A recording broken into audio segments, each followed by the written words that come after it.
Good afternoon, everyone. I promised you Bindles, and Bindles is running a little bit late. Apparently had a fire drill at work, so I'm going to start drafting without him. He says he is hoping to be here for the second one, but yeah, last minute Bindles could not make the beginning of this stream. He will be joining us later, but this gives us a little more time. I don't know if Bindles is much of a DFS player. Curious what you guys think of the big announcement today of the syndicate, the DFS, the Endgame syndicate. So we have Brian Hooper on Lulz just now just announced that there is a new DFS website in town, and I'm still a little bit like not totally sure what it's going to be, but I'm excited about this list of DFS players. Utica, Nerdy Tenor, Brick 75, Ship My Money, some very sharp DFS players here launched a site today. Of course, this website is pretty rudimentary. I think they probably made this website today, it looks like to me, but I'm kind of excited to see what they have coming for us. Curious if you guys have any thoughts on this announcement. Are you excited about it? You're going to join the Endgame Syndicate when it is available. How much would you pay to be a part of the Endgame Syndicate? I am curious about this new website. But we're not going to spend time here. If you want to sign up for the Endgame Syndicate, they do have something at the bottom of the page. You can give them your email address to let you know when their site goes live. So if that is something that you're interested in, go check that out. But we are going to jump right into a Best Ball Mania draft because it sounds like Bindles is going to be a minute. So we're entering now. If you guys want to join now. Of course, I'm probably going to have to shut this down and bring it back up. I don't know if you guys, if you've been on these streams recently, you may have noticed that every time I start one of these drafts, for some reason, as soon as and it's not like once the draft fills, it's after the clock comes down, the first pick is on the board, it starts like flickering, and I don't know what goes on. I just have to like close the page and then bring it back up to stop the flickering. It has been pretty annoying, but I am able to fix it. Just have to close it once, refresh, and then the problem goes away. How is everybody doing today? Fantasy Sanctuary, good to see you. Unfortunately, no, but just one moderately sharp guy for now. Bindles will join later, though. Billy Gableman, good to see you. Thanks for coming on. Bird Doggy, good to see you coming back here. How close are we? We're only halfway full. So if you guys want to join, draft with me, go ahead, get into this Best Ball Mania draft. We'll draft together whenever this fills. How is your DFS going, Billy? Have you been, or sorry, not DFS. Have you started doing some best ball drafts? Are you just waiting for the weekly winners? I know you're into those other contests like I am also.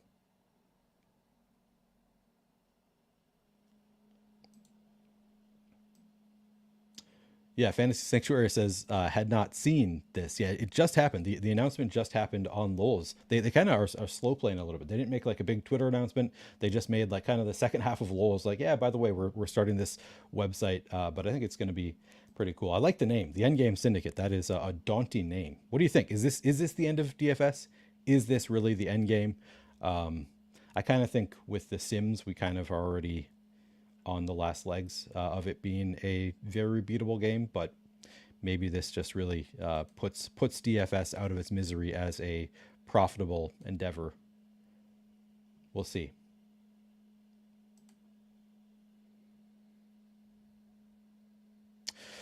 Yeah, so that is the one downside. Billy says, only done drafters best ball drafts this far, tends to save most of his best ball action until August.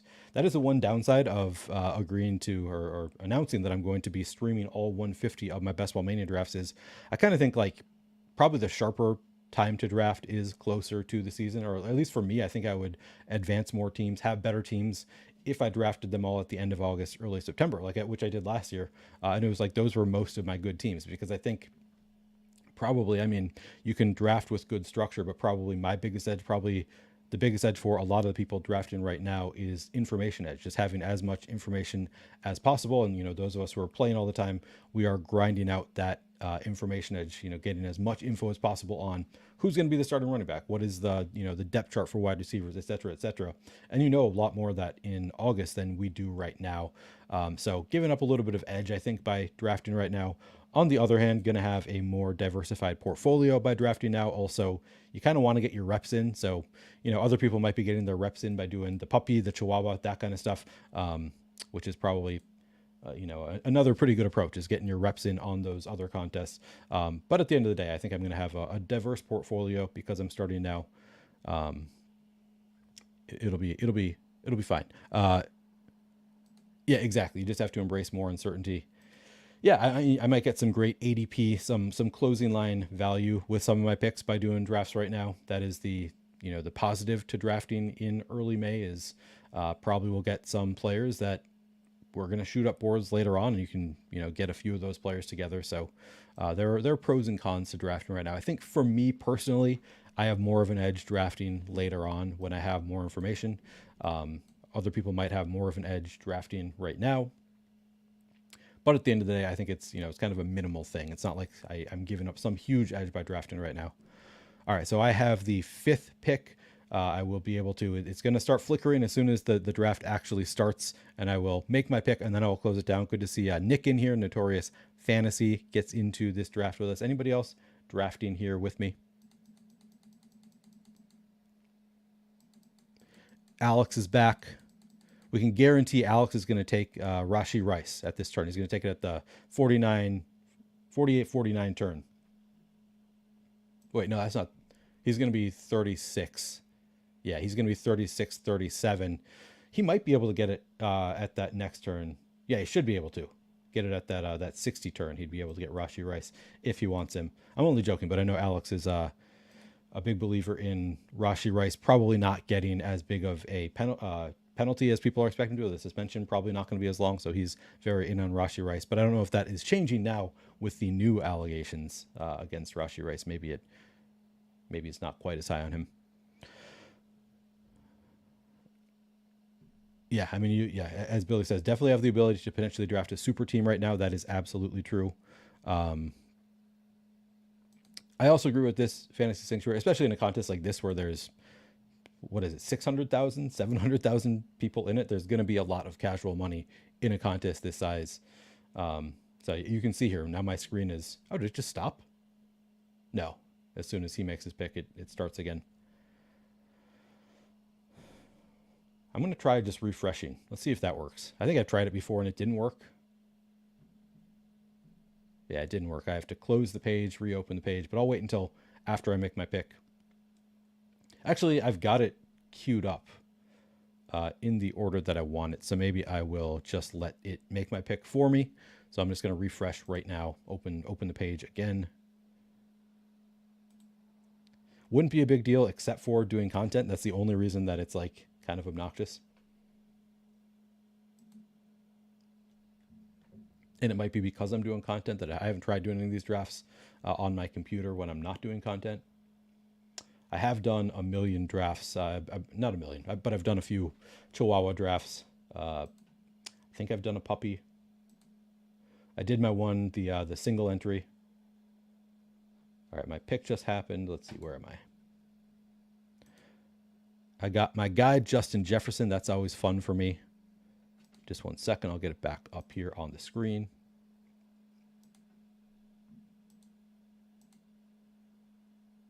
By the way, guys, reminder, Flannelverse Discord. I just opened it up yesterday. Please join if you are interested. Would love to have you in the Flannelverse Discord. Generally just shooting the shit, but also, we can share some alpha there. New contests that are beatable, maybe where there's overlay, or just like beatable edges in these games. We can talk strategy. So come join the Flannelverse Discord to talk through all of these peer-to-peer games, or even prize picks, that kind of stuff that is not peer-to-peer. We can talk through that stuff as well. And hopefully just generally have a good time. Also let you know when my shows go live. I'm currently doing streams Monday through Thursday every week, sometimes multiple streams per day. So streaming a lot. If you want to join, go join that Flannelverse Discord. You'll get an announcement there. Let you know when it's happening. Yeah, I mean, I don't think he's going to go in the 30s anytime soon, but currently he's going like around pick 70. He's way, way back.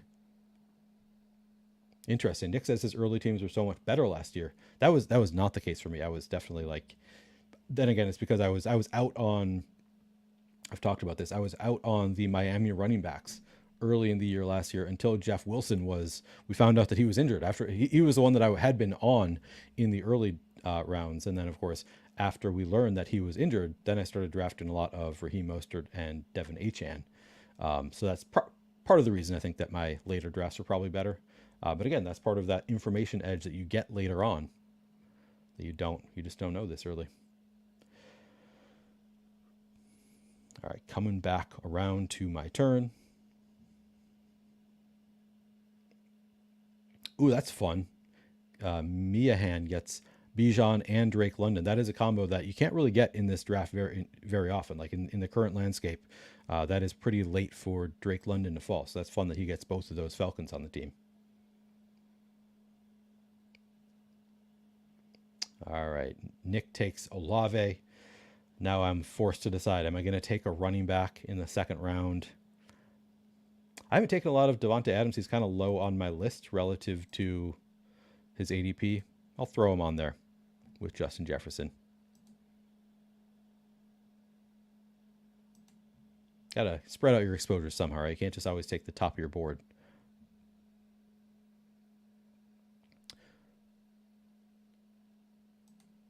Alex will still take Rashi at the 1-2 turn. Yeah, exactly. Alex, are you still drafting? Are you still willing to reach a little bit for Rashi now with the new allegations with the photographer, the assault on the photographer? Are you more concerned about it now? Because I kind of think like the concern is bigger now that there are multiple instances with Rashi Rice, not just the car accident. So I've stopped kind of trying to take him in that 6th round. Curious if you are on the same page there. Billy asks if I am excited for year 1 of McCarthy. Yeah, I'm very excited. Like it's been a while since there's been a rookie Vikings quarterback that I've been excited about. So getting a guy that, the opinions vary pretty widely on JJ McCarthy. But I'm excited to find out if he is the real deal.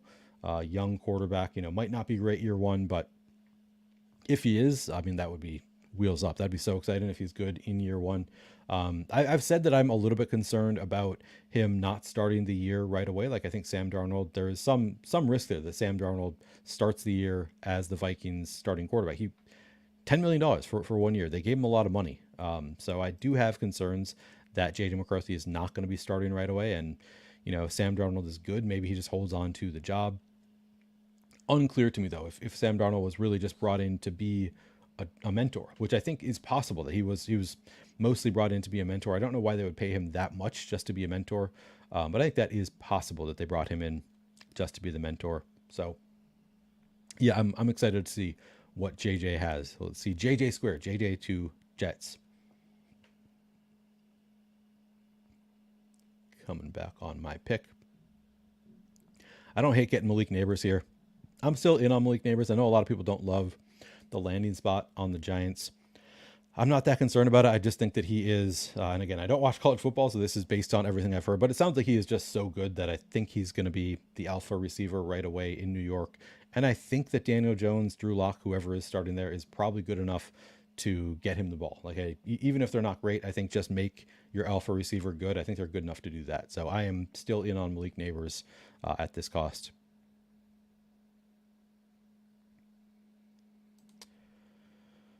Yeah, how did you not? Nick says he drafted 30% of each Dolphins back and doesn't know why he didn't win all the money. You got robbed. I think you were robbed, Nick. You should have. You earned all that money, taking all the Dolphins. I'm sure you also had a lot of Tyreek Hill. Was he your 1-1 last year, Nick? Nick is, of course, a huge Dolphins fan. I guess it's because the Dolphins sort of fell off. So early in the year, Tyreek Hill was clearly the guy that you needed, but really by the end of the year, it was Christian McCaffrey was that first-round pick you really wanted. So maybe this year they flip the script. They start out a little bit slow and then go on a heater in the playoffs, and you're going to win all the money this year, Nick. This is your year to win all the money betting on those Dolphins. Can't believe you did not take Jalen Waddle at 19. That's shocking to me. Or Achane, actually. Nick, you're totally off brand in this draft.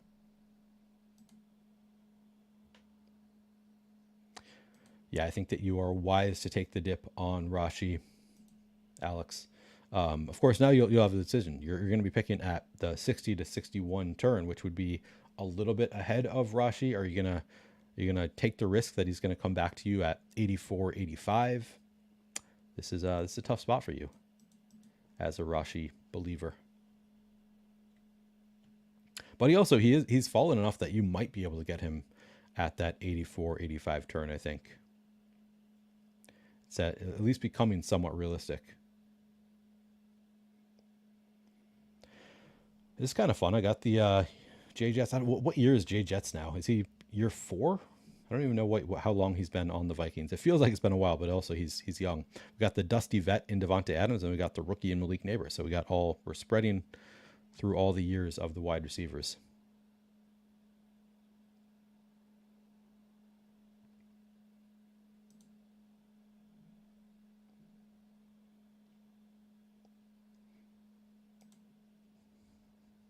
All right, coming back around, getting to my turn. Josh Allen goes. Isaiah Pacheco at 43 for Nick. All right. I could go Josh Jacobs here. Maybe I'll do Travis Kelce. I have concerns. I've said it many times now that I don't really view Travis Kelce as that different from Trey McBride, Mark Andrews, etc. From a floor ceiling combo. I think the floor might be lower on Kelce, actually, just because I have concerns that he's just not going to be a full-time player when we need him in the playoffs. Just the way they used him last year kind of saved him for the NFL playoffs, unfortunately not the fantasy playoffs. I think I have more concerns about the floor for Kelce than I do Trey McBride and Mark Andrews, actually. But the ceiling is clearly just as high, maybe higher for Kelce. So I don't want to be completely out, even though I am underweight on him, mostly because of just he goes ahead of Trey McBride, Mark Andrews. So at that point, I'm like, all right, well, I'll just wait for one of those guys. So I push it for whoever is available last a lot of the time.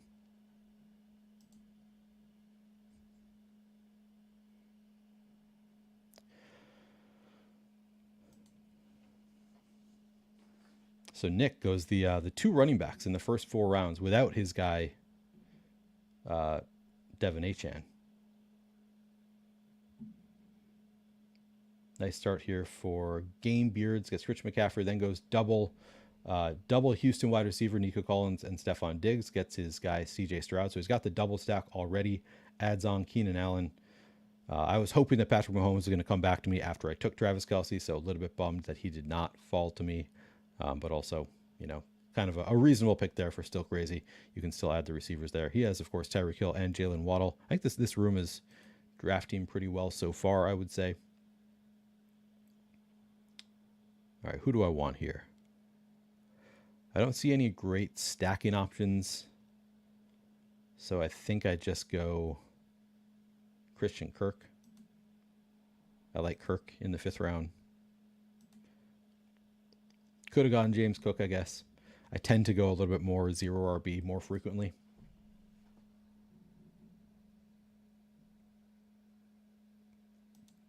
Interesting. Nick says, in the early drafts, I try to take more running backs early because I feel less confident in the late round guys. That is probably smart. I also don't hate the idea of just taking a bunch of those late round guys and hoping that a couple of them work out, move up quite a bit, which I think is possible with the rookies. But also, this is not a great rookie running back class. So I'm making the bet on guys like Tyrone Tracy, Kimani Vidal, all those guys. But also there's a lot of risk associated with those guys. We remember Dwayne McBride last year is the perfect example of everybody was hyping him up. He was, this guy, he could be the Vikings RB1 by the end of the year. This guy's going to be so good. And then he doesn't even make the team. That is the risk, I think, with these running backs. We can hype them up, really believe in the talent, believe in that they're in a good situation. And then sometimes the team just doesn't see it the same way everybody else does. So it's probably not a terrible idea to take more rookie running backs early. I definitely understand that strategy. Has not been how I've been doing it, but definitely get it.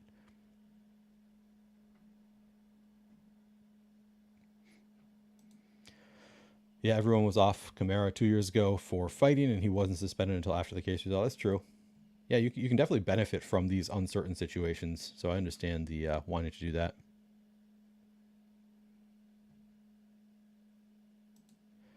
Tyreek was supposed to be suspended in 2019, Alex says, due to abuse case, and he wasn't suspended. I don't believe Twitter Bros predictions.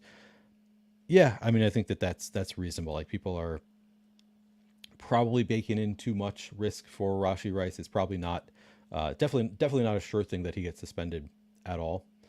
But there's definitely some risk, and I think that risk grows with the new allegations. Like, just the one thing, just a a car crash with no drunken driving, nobody seriously hurt. I was with you. Like, he's probably not going to be suspended more than 4 games. Now with this new case, I'm a little bit more concerned that it's just like a pattern of behavior that the NFL might want to punish, is kind of my concern now. But yeah, there's a good chance that they're just going to say, talented young player on the championship team, let's just get him back out there. Or maybe they're tired of the Chiefs winning. Maybe they're like, let's get this guy off the field. No, I don't think that's the case. All right, so I'm picking now at 68.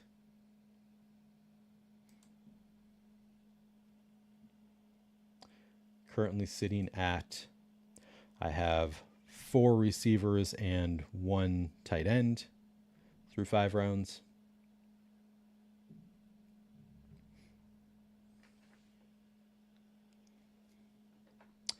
Xavier Worthy goes. Marquise Brown goes. So still crazy. Are you trusting that I'm not going to take your guy here? Rashee Rice, the one remaining Chief that you can stack up with Patrick Mahomes. I could throw him onto my Chief stack. He is the top of my queue. Who's the top of ADP? George Kittle. Could finish my tight ends here. Just take those 2 and be done with it. Could take Ladd McConkey. I'm going to go Ladd McConkey. I'll give you your shot at your guy. Whether Blase does.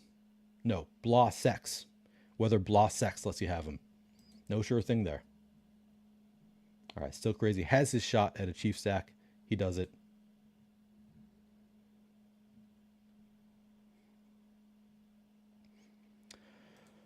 I've gotten, as I've been doing these drafts, I think I did 2 fast Chihuahua drafts today. And in both of them, I ended up doing Charger stacks. I got Ladd McConkey, and then there's a turn where you can get Josh Palmer and then throw on Justin Herbert.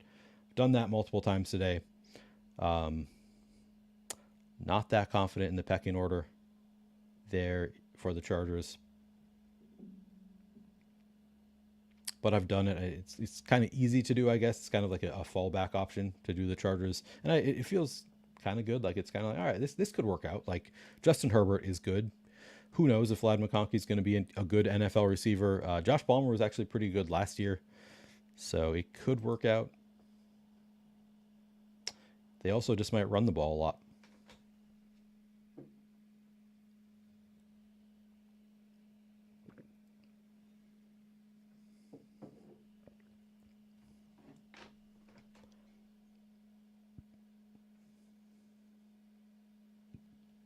Ooh, I've got a fun guest coming on next week on Playing for Keeps. I still have to figure out, make sure that Wednesday night is not, I'm pretty sure it's not a Timberwolves game night. Probably going to be next Wednesday. I had to take this week off after I had a cancellation, but we'll be back doing Playing for Keeps next week. Pretty excited about my guest. Not going to announce it just yet. All right, now I'm going to throw Brian Thomas on with, should I do Brian Thomas or Evan Ingram here?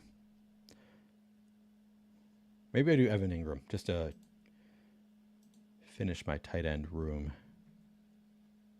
Yeah, I'm going to do Evan Ingram. So I got my double Jacksonville stack here.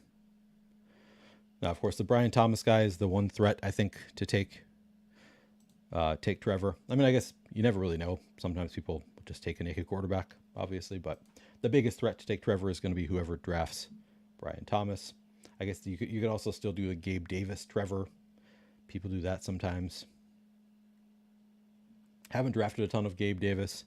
Don't really know what to think of him.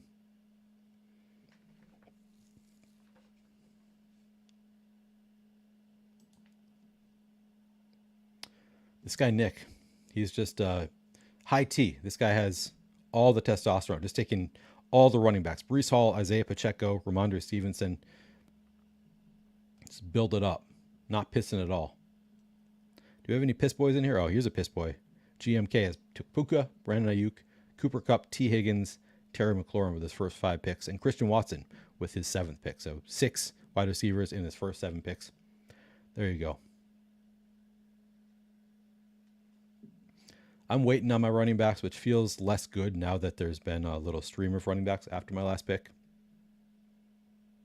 But I think I've got a pretty good start at wide receiver, so I can probably take a break here, unless somebody jumps out at me.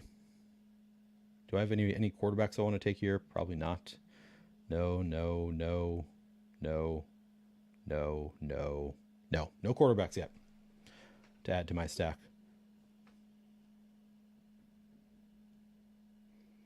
Alex grabs a falling Brian Thomas. That's fun.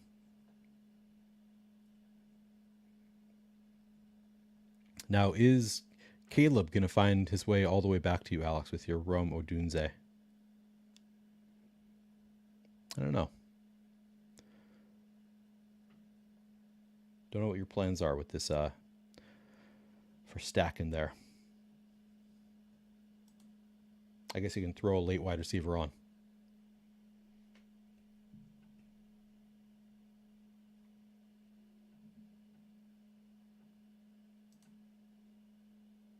Yeah, the running back avalanche continues.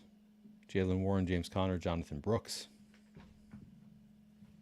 David Montgomery. That's kind of late for David Montgomery, I think, at 89. Feels pretty late.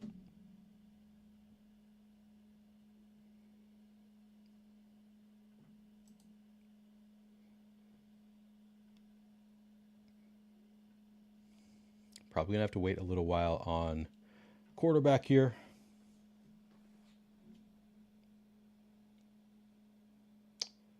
I'm going to go Najee. I've got a lot of Jalen Warren. I don't have a lot of Najee. I've said it before. I think it's kind of a coin flip. Who is the better running back there in Pittsburgh? Did Jalen Warren? Yeah, he went already. Okay. I haven't done the double tap there. I kind of want to try the Pittsburgh double tap. I think that makes a lot of sense for where they're going in the draft. Just get both of them. As Adam said, we might end up with Cordero Patterson just taking the goal line carries because that was what happened last year with the Falcons. Some risk there. Oh yeah, for those of you who were watching last night, that was Adam. Adam made the announcement of an announcement, which that was what the announcement was that we got today with the Endgame Syndicate. No longer have that pulled up here because I had to close my window, but that was his announcement of an announcement was I don't think he knew as of last night. He was not sure that the announcement was going to happen today.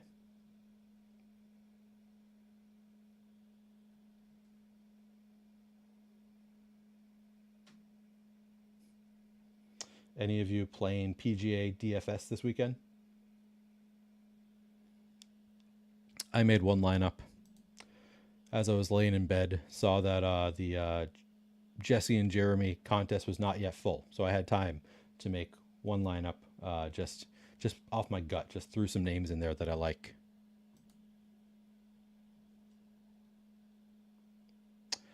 All right, so I like Trey Benson, but do I like him as my running back 2? I'm not sure that I love him as my running back 2. Could go, let's see, what's the ADP here? Man, Joe Burrow falling. Look at that. Yeah, maybe I just do it. Throw on a Dusty Vet later.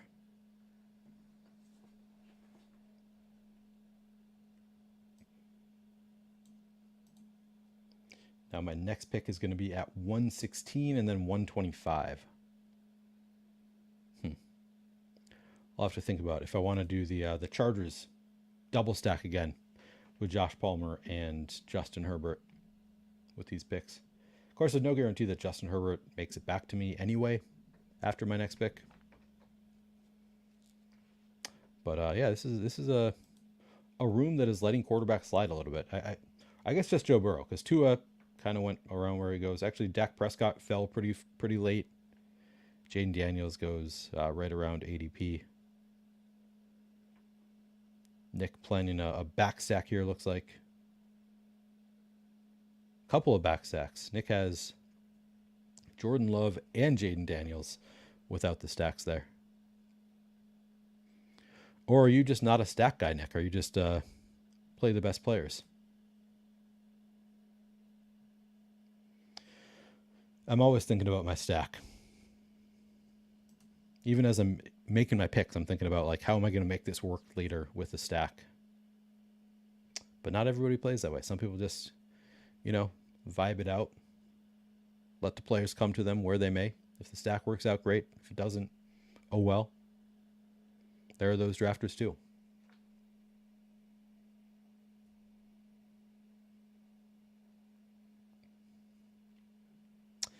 I feared that Alex might reach on Trevor Lawrence at 108. Alex not afraid to reach for his guys. I've got the double stack here, but as I discussed with Adam last night, not the end of the world to have a stack without the quarterback. You're still making the bet on the team. It's just one more stack that you have on your team when you do that. So, not the end of the world.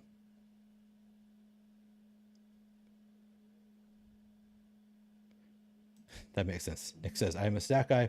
Just didn't want to draft Will Levis or Derek Carr, who are my wide receiver quarterbacks. That is fair. Yeah, I also have several like late round quarterback options with JJ McCarthy. Is it still Gardner Minshew for Las Vegas? I guess I used to draft him. But it is kind of gross though. It's like, do I want Daniel Jones or do I want Drew Lock? It's kind of unclear who's going to be I think it's Daniel Jones. Like, I don't think I'm drafting Drew Lock as of now.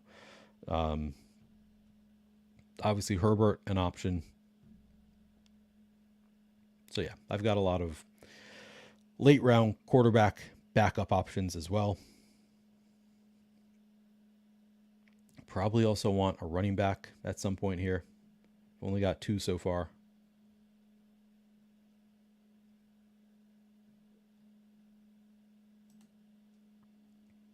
Yeah, a couple good running back options here. Yeah, I'm just gonna take my guy, Justin Herbert, get one quarterback out of the way. Since I've got the stack with McConkey, now I can throw Josh Palmer on there potentially. And if somebody else takes Josh Palmer, kind of like all of these running backs also, so not the end of the world. Gus goes.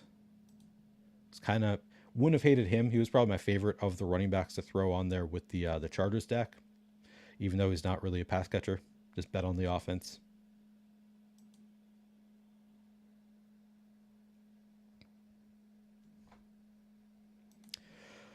Yeah, Nick says, I feel like Jaden Daniels might get steamed into the top 10 at quarterback because of his rushing. I have been taking him a bunch recently.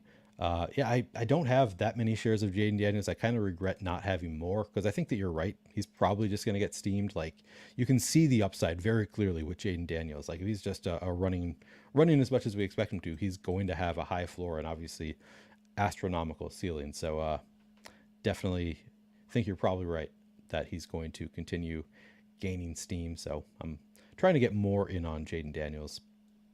It's one of those, I rarely take a quarterback without having a stacking partner first, which is probably kind of a mistake. Like, I do it with Lamar sometimes if I don't have, but I usually I'm more inclined to take Lamar if at least one and preferably both of Zay Flowers and Mark Andrews is still on the board.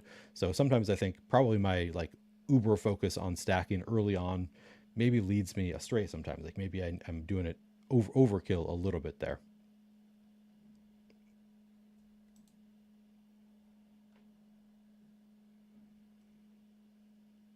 All right, some good options at the top here. I've got my tight ends filled. I also do a lot of that, just taking my tight ends early. I haven't been leaving myself room for like a late round Ben Sinnott kind of thing.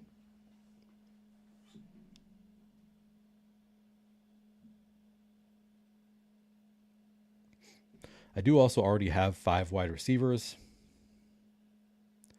So I'm probably going to have to start just taking a bunch of running backs pretty soon. But I'll complete my double stack first. Go with the double stack again. This is, I think, the third time today I've drafted Justin Herbert with Ladd McConkey and Josh Palmer. It's too clean. It's hard not to do it. But as I learned in my recent draft, there's also a lot of options on the charters. Like you can, obviously Quentin Johnston is the next on the board. I took him like 20 picks past ADP in my last draft. It was just like I guess I'll throw him on the stack since he is way past ADP. But then you also have the Brendan Rice last round, DJ Chark, one of the last rounds. Like I guess both are in the last round. Just so many options on the charters, and the depth chart is not that clear. So I feel pretty good that it's going to be Ladd McConkey and Josh Palmer as the top two receivers, but not a sure thing. Especially like they just added DJ Chark. It's not the cleanest wide receiver room, but I think that those are just probably the two most talented. So I feel pretty good about that double stack. Probably not going to force anybody else from the Chargers receiving core.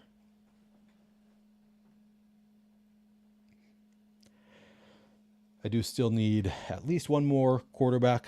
This might be a 3 quarterback room with Justin Herbert being my top and like all of my other quarterback options being really late round guys. Probably a 3 quarterback room.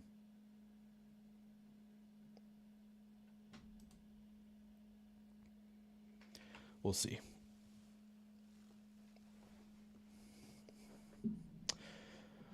Nick, you'll have to we should do some drafts together this summer since I'm streaming 150 of them and you're also doing a good amount of streaming, doing some best ball. You should come stream with me sometime. Gives you an extra, couple teams. If you do a couple teams with me, just add a couple teams to your portfolio. And for my streaming guests, the payout, I don't know if I've said it yet this year, but it's going to be just I've said it last year. Any team that makes the final. So if you draft with me on stream and the team makes the final, you're going to get your 50% cut if it's just one other guest, or if there are 3 of us on the stream, we'll each get 33%. Whatever. Just any team that makes the final, you get an even cut of that team, whatever the payout is. All right. So here I think we start doing running backs. I don't feel great about Rico Dowdle. I feel like the upside is clearly there. Like he might be Dallas's running back 1. He also just might be behind Ezekiel Elliott immediately on the depth chart. They might add somebody, so it's not without risk. But the upside is there, at least for Rico Dowdle. So I think he's going about where he probably should be. Do you want to hop on now, Nick? I mean, I do have Bindles coming on, but I think I could do a 3-person stream, or do you want to just hop on another time? Up to you. You could hop on now. I have no idea when Bindles is going to come. I could send you a link. Give me somebody to talk to. What do you think? Do you feel like hopping on now, or are you set up to hop on now? It's up to you. Totally up to you. Although Bindles will be very confused if he shows up and I have a guest on already. That'd be funny. Brandon Cooks, Ricky Pierce. So far I've been doing the Dallas stacks and forgetting to take Brandon Cooks, which I should probably do. Should probably do some more Brandon Cooks. I drafted him a lot last year, and now he's going even later. I think he's good. He's probably somebody that I want to be having on at least my Dallas stacks, probably even outside my Dallas stacks. I think that the ranking sets that I've used, both ETR and leg up, I think have him a little bit behind ADP. So I think that's part of the reason I'm just not drafting him as much as I would probably like to.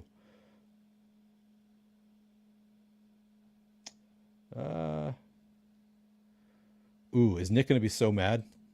Let's take Jalen Wright and then see if this pisses Nick off. No idea what Nick thinks of Jalen Wright.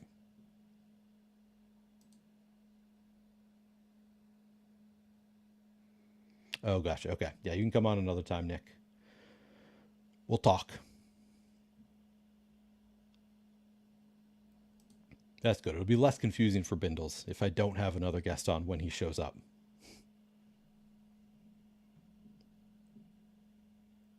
Assuming he's still going to be able to make it. It's the plan. He told me he thinks he's going to make it. Okay. Yeah. Senate is probably the right pick for your team there. But I'm glad to hear that you do love Wright. Yeah, I mean, the fact that they traded up to get him Seems promising, although it might not be a this year thing. Like maybe it's a Raheem Mostert getting kind of old. We need his replacement lined up to make this offense continue to work. Not sure if that's the case, but might be buried on the depth chart for one more year.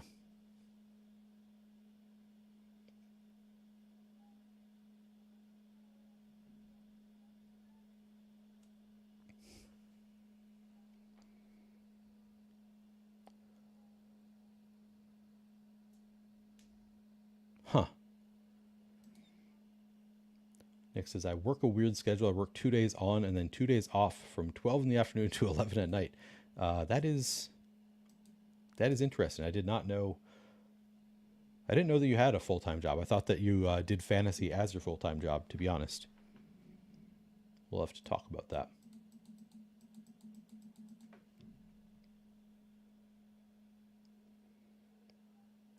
Some of my favorite, zero RB running backs coming off the board here. Marshawn Lloyd goes, Ray Davis goes. These are two of my favorites to draft in this range. So that's kind of a bummer as I'm kind of running back needy right now. But I did just get two of my favorites also, Rico Dowdle, Jalen Wright.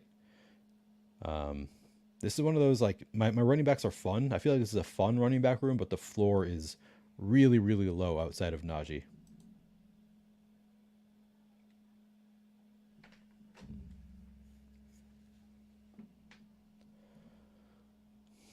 Ty Chandler, do I want another? Yeah. Ty Chandler probably makes sense for this team.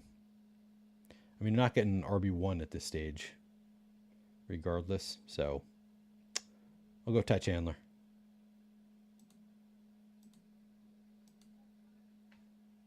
And who knows? Maybe by the time the season starts, one of these guys will be. Trey Benson, I guess there's at least a chance that he's the RB1. Rico Dowdle could be the RB1 on his team.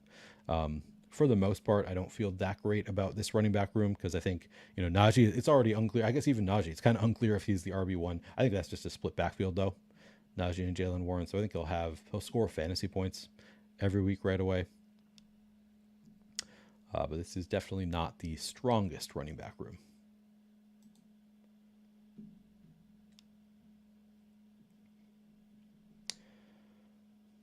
Couple more. Tyrone Tracy goes. Bucky Irving goes. These are the guys that I'm talking about that it's fun to click those names. And I've been clicking them a lot. I really like these guys because I think probably getting some closing line value drafting these guys right now. Also, they could be cut in, August. Probably not going to happen. But got kind of that, the rookie running backs kind of scares me just a little bit drafting those rookie running backs. I guess that's true of most, not clear starting running backs.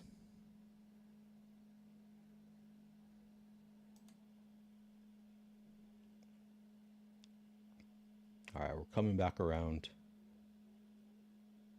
Who is Blossex going to take?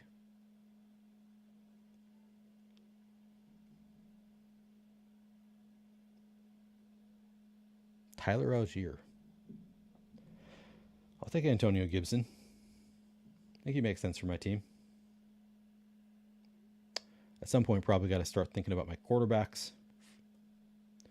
Oh, I guess this is right where I probably need to take JJ McCarthy, I suppose. Yeah, I'll take JJ McCarthy. So I got two quarterbacks.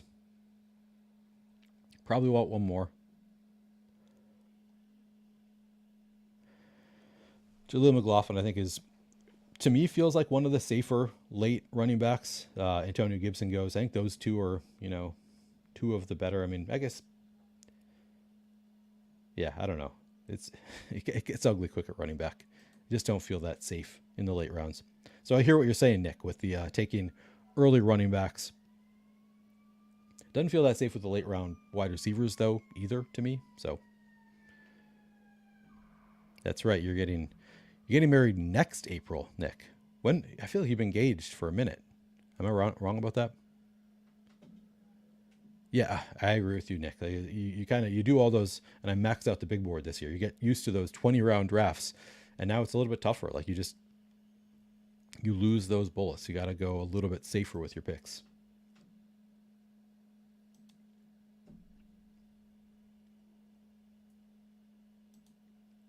All right, I suppose I should read off what the team is right now. I have Justin Herbert and J.J. McCarthy at quarterback. At running back, I have Najee Harris, Trey Benson, Rico Dowdle, Jalen Wright, and Ty Chandler. At wide receiver, I have Justin Jefferson, Devontae Adams, Malik Neighbors, Christian Kirk, Lad McConkey, and Josh Palmer. And at tight end, I have Travis Kelce and Evan Ingram. I think it's an okay team outside of the running backs are pretty weak. Feel good about the wide receiver room. Feel great about the tight end room.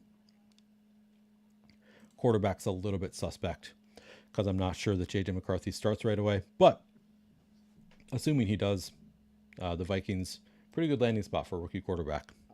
A lot of talent there.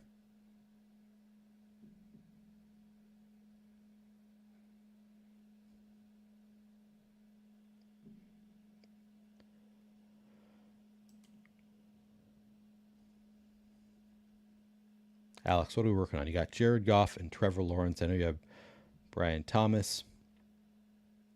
Jahmyr Gibbs is part of that Jared Goff stack.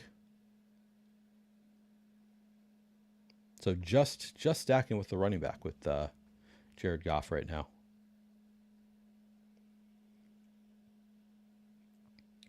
Nick has, are you making it work with Jordan Love and Jaden Daniels? You got, you got Romeo Doubs, Jahan Dotson, Dontavian Wicks, and Ben Sinnott. Love that. Yeah, you're really making that back stack work.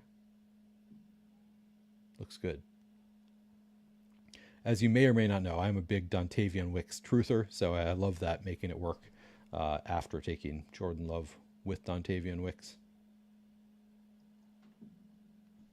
Demarcus Robinson is really starting to move up boards. People drafted him earlier and earlier, it feels like.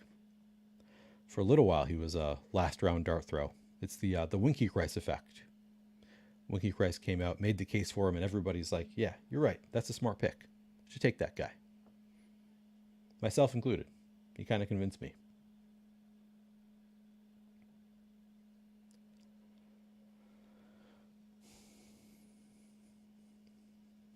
Roshan Johnson sort of feels like the path to upside is a little bit tough. But I don't have a lot of him. It's just going to be true of any running back in this range, I think. The path to upside, not that clear. What's this note on Evan Hull? Healthy and vying for backup role. Good for him. Could have used him last year. I drafted so much Evan Hull last year, and then he was hurt all year. That was a bummer. He's a guy I know Derek Brown was very in on last year, really believed in the talent, along with Puka Nacua. Unfortunately, I listened more on Evan Hull than Puka Nacua with my last round picks. I had some Puka Nacua. Wish I had split that a little bit more evenly, though, because I had a lot more Evan Hull than Puka Nacua, and the outcomes were very different there.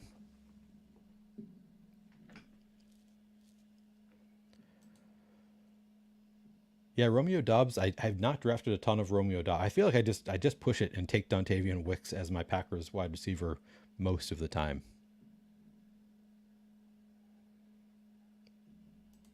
NFC Central and AFC South correlation draft, Alex says. That's interesting. Oh, look at this. We got our guy in here ready to join us. I think. Bindles, give me a peace sign if you're ready to be added. Okay, peace sign. Thank you.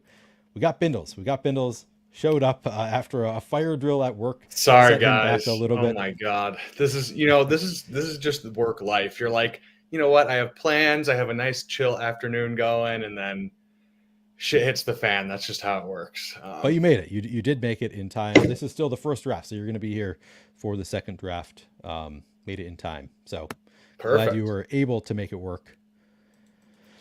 Thank you so much for having me. A review of my team. Yeah. Oh, thanks for coming on. Really appreciate you coming on the channel. Fun to have you. I've watched some of your content. You are just you're. It's funny. The other day, somebody said, "Oh, Bindles, is this going to be your first stream?" It seems like you stream every day. Does it feel like that to you? Yeah. So it's funny because now that I'm in the streaming content game, I'm like, I kind of took a couple week break. Like I took like the week before the NFL draft off. Who are you going here? Let's see. So I have Malik Neighbors. I'm thinking I might throw Daniel Jones on here. I don't feel that great about anybody right now. Yeah, I don't know. I feel like that makes sense. I haven't drafted a lot of Danny Dimes. I think he's probably still the starter this year. I don't know. Just kind of a this team I sort of feel like is not my best. I'll read it off to you. You can do a review of it. There are some teams, you do the draft and like after the fact, you're like, oh hell yeah, I love that team. This is not one of those teams for me. It's kind You're of like, it's a team. it's a team. It could work, but yeah, I don't feel great about it. Oh, good. We can see you now. You got lights on there. Yeah, you know what? My webcam looks beautiful at night with the dark lighting, but for some reason during the day it looks like complete trash. So yeah. Yeah, I get that. Do you have a ring light there, or is this just overhead lights? No, so yeah, I just have overhead lights. Usually at night, like it for some reason I have like an LED bar in the back and then just the computer screen and it looks pretty good. But during the day, I don't have a good setup yet. So Okay. I just remembered I was supposed to with Bindles coming on. oh You shit, got to throw on the shades. we gotta pull out the hater blockers. The hater blockers. Is that what you call them? Yeah. So Bindles does wait, a let lot me of. let's run through the team really Yeah, quick. yeah. I figured this one, like, I'm not gonna bore you with making the decisions just yet because it's you're not that familiar, but I can read it off to you, see if you have strong opinions on the last pick. So I have Justin Herbert, JJ McCarthy, and Daniel Jones at quarterback. At running back, Najee Harris, Trey Benson, Rico Dowdle, Jalen Wright, Ty Chandler, and Roshan Johnson. At wide receiver, Justin Jefferson, Devontae Adams, Malik Neighbors, Christian Kirk, Lad McConkey, and Josh Palmer. And at tight end, Travis Kelce and Evan Ingram. Do you have any last round picks that you like with this team? So wait, how many receivers do we have and how many running backs? 6 receivers, 6 running backs right now. 3 quarterbacks, 2 tight ends. So let's see if there any. Okay, so Herbert, there's no one really we can stack with We could him do this Brendan late. Brendan Rice. I do sometimes with Herbert this You late, could, or yeah. DJ Chark. I think those are the options this late. Brendan Rice or I DJ feel Chark. like I trust Chark more. Like Brendan Rice, like I don't even know if he's an NFL player. At True. least Chark, we know he's an NFL player. He can give you some spike weeks, a deep threat. So yeah, I'd be definitely down for that. Or Jalen Hyatt is right here if we want to throw onto the If Danny Hyatt Dimes. makes it, I feel like I would be down. He made it to us. It's our pick now. Oh yeah, let's go Hyatt then. Yeah, I like it. Yeah, feels like a big, like high upside splash play kind of guy. Yeah, that fits perfect with this team. Absolutely. Yeah. So again, like not my favorite team, but it is a team that like, if things fall the right way. My biggest concern here is the running back room. Just I got Najee Harris, who I think is like he'll get you fantasy points right away. But it's like none of these guys are the clear-cut starting running back on their team. Like even Najee is kind of splitting with Jalen Warren right away. Trey Benson splitting with James Conner. Rico Dowdle, who knows what they're doing with Zeke there. I don't know. It's a lot of guys who are. I might not be getting a lot of points from the running back position. I mean, I feel like with your first running back, whatever in the what is that the eighth round, ninth round, like I feel like pretty solid. I don't. I mean, you're gonna right, like you're gonna have to have a couple of these late round guys pop off anyways if you're gonna have a chance, regardless. So, True. Good point. I am very apt to just go pretty thin at running back, just knowing like most of my teams are going to be dead anyway. So like if I get a couple of these late guys, one guy's a Kyron Williams or whatever, that'll make up for it. And just have the rest of my team be really strong. Then that's how I like to play it personally, Yeah. but it's not for everyone for sure. So Yeah, it's a pretty classic zero RB team. I yeah, think just taking because it's I usually like to I don't love Trey Benson as a running back too. I love him in general. Like I want to have a good amount of Trey Benson. I feel better about him if I can put somebody in this range of like a Gus Edwards, Devin Singletary, the Zamir White, like that kind of like that range, like one more of that kind of group of running backs here. I feel like Rico Dowdle is sort of like the end of that tier, start of a new tier for me. He's a little shakier than those guys. It seems like it. So I feel like I would want one more of those guys to really feel good about this team. But you're right. This is just a classic zero RB team. Just need a couple of these guys to hit, and it'll be okay. Give me a grade here. So I'll read it off to you one more time. Justin Herbert, JJ McCarthy, Daniel Jones at quarterback. At running back, it's Najee Harris, Trey Benson, Rico Dowdle, Jalen Wright, Ty Chandler, Roshan Johnson. At wide receiver, we have Justin Jefferson, Devontae Adams, Malik Neighbors, Christian Kirk, Lad McConkey, Josh Palmer, and Jalen Hyatt. And at tight end, Travis Kelce and Evan Ingram. What's your out of 10? I mean, What's I your think grade this here? is a solid like B plus, B like plus. B plus. Yeah, I mean, you have three stacked quarterbacks, and running back isn't like so thin. At least you still have Najee, and I mean, I'm super in on Benson this year. I mean, Yeah. yeah, I yes, Connor has been like kind of he has been a bell cow when he's been healthy, but I think there hasn't really been that much competition. It's been pretty terrible competition. So I think Benson will have a little bit of a standalone role, Yeah. and then obviously just late season and contingent upside as well. So Right. All right. Good. yeah, That's a better grade than I was expecting. So I'll take a B plus on this team. Yeah, I think it's solid enough. You've convinced me. You've convinced me that I did a great job with this team, and I'm expecting $1.5 million. yeah, you got to tell yourself the story, Neil. That's the whole reason we're doing this in That's a good in point. May, right? Where you gotta roster bait a little bit and just be like, okay, yes, this is Yeah. exactly how it's going to come together. So What if this is the team you need? Yeah, exactly. We had Nick in here with us all. We'll look at the teams of people who are drafting with us in this one, and I know you weren't here for most of it, so maybe didn't pick up on who's here. But yeah, Nick was in here drafting with us. Jordan Love, Jaden Daniels, and Will Levis at quarterback for Nick. He has Brees Hall, Isaiah Pacheco, Ramondre Stevenson, Jaleel McLaughlin, and Keaton Mitchell at running back. At wide receiver, he has Chris Olave, Michael Pittman, Calvin Ridley, Romeo Dobbs, Jahan Dotson, Dontavian Wicks, Jalen Polk. Do you know how to pronounce? Is it Jalen or Jalen? Do you have an opinion there? Is that really I a always matter of thought it was opinion? Jalen, just spelled weird, but I don't Yeah, know. that's what I have been saying in general too. But every time I question whether it's right. And then he has Wandell Robinson, and at tight end he has Dalton Kincaid and Ben Sinnott. To me, Yeah, this is a nicely like stacked up. Same as me. He has three quarterbacks. They're all stacked up pretty nicely. So I think that this team works for Nick. yeah. Only pick I'll push back on is I'm not a Keaton Mitchell guy. I Oh just no, think they brought in Rasheen Ali. They have Justice Hill. He was an undrafted free agent who obviously had the ACL tear, was a clean ACL tear, and he's young, right? so he could come back. But with Derrick Henry there, and then just the jumble of guys behind him, it's not really a bet I want to be making. But I can Not the see the cleanest path. upside, Yeah, but not my flavor of the month. So I know Blake, I did a stream with the other day, was really in on him. So that's kind of the fun thing about having a bunch of different people like come on and do guest streams is like you get a different flavor for all. Like he was super in like every time. Like yeah, let's just take Keaton Mitchell, and I had not drafted I don't think any shares of him up until that point. So I was like, all right, I guess I'll start drafting a little bit of Keaton Mitchell here. That's kind of the fun of having people on these streams with you. yeah, 150 drafts. That's quite a marathon there, and I props to you for doing that because Yeah, I yeah, mean we'll like see if I get through it. We'll see, but I'm that's the goal. No, I'm going to. I'm gonna get it done.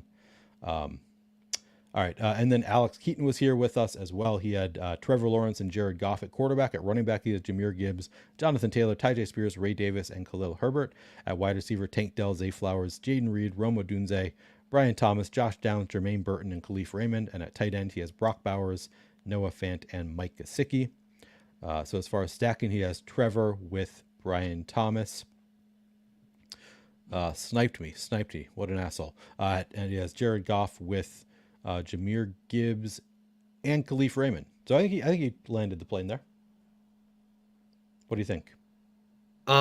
yeah, I mean I like it. I think the running back feels very solid. He's got two stacks. He has a little Indianapolis thing going Yeah, without without the the quarterback. quarterback, so and it's in the same division as Jacksonville, so that's always nice. Yep, And then tight end, perfectly cromulent tight end room there with perfectly cromulent. Bowers, who I'm still very in on. I don't want to fade him just because of Michael Mayer. Like I get it. Like it's probably Yeah, not the best outcome, but I believe in Brock Bowers. I think he's just absolutely an insane talent. So I'm just gonna bet on the talent there. yeah. I think that makes sense. I'm still somewhat in on Brock Bowers. Like I'm not taking him at pick 80 anymore, but I'm still willing to take him around pick 100, which is kind of where he's going now. Yeah. If I don't already have two tight ends, obviously, I tend to fall into the just like I just take the elite tight ends a lot of the time. Are you an elite tight end guy? How have you been doing that? Yeah, so I definitely am an elite tight end guy, but so like last night on my stream with my friend El Coach, we didn't do it. We went Amari Cooper over Mark Andrews. We didn't have Lamar, and Yep. so I feel like I like my teams a little bit better when I don't go elite tight end, just from like being able to kind of build out some different stacks and Interesting. kind of Okay. just overall like feel better about it. Like, yeah, maybe your tight end, like you don't have the crazy spike weeks that like Andrews or McBride provide, but I mean, Evan Ingram, I think we drafted on that team, like still provides pretty. It's not really through touchdowns; it's just through sheer volume. But Yeah. so as long as you don't, I don't find myself doing a lot of 3 tight end where it's like really late, which I think most people have been saying that's the same thing. But as Right. long as I can get like, I guess like Goddard would be like my last guy where I feel comfortable going to. I think Yeah. Goddard is still solid enough. I think he had a bad season last year, so we're kind of just forgetting about him. But yeah, I am, I'm with you. but like it's hard for me to pass up the elite tight ends because I play. Yeah. I'll dox myself since somebody already asked me, but I'm in 45 dynasty leagues, so Damn. Okay. all Wow. all 0.5 tight end premium. So I feel like that's like tight end pilled me a little bit. Yeah. Even in non tight end premium, I still feel like they're so important. But as you're building out your portfolio of teams, definitely whatever. I don't want to be too like I want to get my exposures to all of them, but I don't want to like just fall into that groove in my brain where I'm just like, okay, I need to take one of these guys Right. every single time. So Which I do most of the time. I think I probably need to. I've started doing a little bit more frequently, doing the not elite tight end thing, but I still just fall for it every time. I'm just like, man, these guys they're going later than I feel like they should. yeah, So I've been doing a lot, but I agree with you. Like trying different flavors with the drafts probably makes some sense. Probably something I need to do a little bit more. Um, I Bindles, see, you've done a bunch of drafts. Have you had the same issue that I have where I start up a draft and it like flickers? Has it been doing that for you, where it's like the draft yeah. starts and it So it like hasn't flickered, but it's like I wasn't. I was looking at the your stream a little bit while I was working before this, but are you having the thing where it like gives you extra time, but it's not actually extra time? Like mine has been going I have had that? like it'll give me 40 seconds, but it doesn't let me go all the way down to 0. It lets me get down to like 10. So I still have 30 seconds No, to pick, but it's like I the don't think I have timers. had that. That's Yeah, so weird. I think there's some weird stuff going on. You just got to be keep on your toes for sure. Yeah. So what I've had to do is after I start the draft, and unfortunately you have to like it doesn't start until you actually get to like after like somebody's on the clock. As soon as somebody's on the clock is when it starts doing it. So I just have to. I've been waiting until I make my first pick, and then I just close the window, refresh everything, and that's been kind of how I have to do it so far. The workaround for it, nice, yeah. Yeah. Um, so Bindles, you have a full-time job that is not fantasy sports related, is what I've gathered. What I've learned today, I kind of assumed that was the case because it's not like you're streaming all day every day, but you're you what do you Yeah, want to share what you do, or does that? I work Okay, in marketing, advertising, fully I knew remote. that. So that's it's nice. The flexibility is nice, but yeah, Yeah. still get slammed sometimes. You never know how it's going to go. Oh, So. so you had a fire alarm at your house or in your apartment building, whatever. Oh no! I didn't mean like a literal fire alarm. A fire alarm. I meant a Oh, fire drill, as in like something that had to be okay. rushed and finished. Yeah. Yeah, So. I thought you meant like a literal, like you got stuck Oh, that outside would have for a been while. even worse. That would Yeah, have been even that's funny. worse. Yeah, I literally could not have drafted. No, Yeah. I whatever. I had a project where I was like, it was like, okay, I'm going to be all good, and then like, of course, something came up. But yeah, Okay. should be good now. Gotcha. So. All right. Yeah, I forgot that we had actually talked. I knew that you were in marketing. My wife is also a marketer. We had that We're conversation. we're the reverse of me and my girlfriend. My girlfriend's going to be a lawyer, and Yeah. you went to law school, and you said you worked Former lawyer. Yeah. former lawyer, but that's hilarious. Yeah, because Yeah. the lawyer brain interests me so much because I just am not like I'm just super ADHD. Like I have my strengths and I have my weaknesses, and I could not just get through like reading law documents and stuff. Like my brain just can't do that. Like I mean, that's why I don't do it anymore because it was so boring for me. I was like, I do not enjoy this. So I'm probably on the same page as you, more so than your girlfriend. Should we let's hop into a draft and we yeah, will let's continue hop in for drafting. sure. So if anybody wants to draft with us in 3, 2, 1, joining the draft.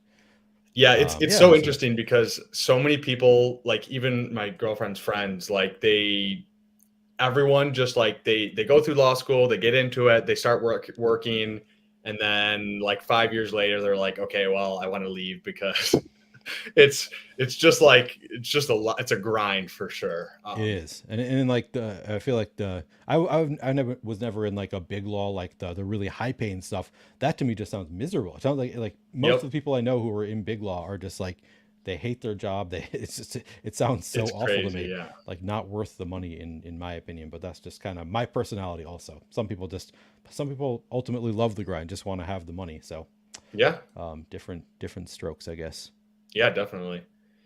Um, yeah, yeah, definitely don't ever want to get into that field of work for sure. But yeah, I think something I really wanted to ask you, Neil, was because like you, I am like the most like anti. I've done a couple DFS lineups just like randomly, like a couple years ago during COVID when I was just bored. But I have like no DFS background whatsoever. I was actually going to ask you about that. Okay. Yeah, so I mean, I just what because like I just feel like I know who's the guy that Leg Up just hired? Shady Advice. I think you had it on the channel, right? Yeah, he's been on actually a couple times. I think he was my first repeat guest, maybe. Yeah, because I'm just like I feel like we're still so early, like in the best ball game, which is part of the reason why I started streaming. I'm just like, hey, if I get in now, like in a couple of years when this is even bigger, like I'll have already been doing it. And the Yeah. hardest part is obviously getting started. But yeah, like what, like just the landscape and just coming from a DFS background, like what, like how do you see stuff going moving forward, and kind of like where do you think there's edges that can be pushed, I guess. Yeah, so it's funny. I think you and I and a lot of people had the same thought this year of like, seems like a good time to get into best ball, but it's like now there's just an avalanche of best ball content creators. It So feels like there's much. Oh just my god. so many people doing best ball content. So I think last year was probably the year that I wish that I had started a year ago getting into Yeah, best me ball too. content because that was when there was still fewer people doing it.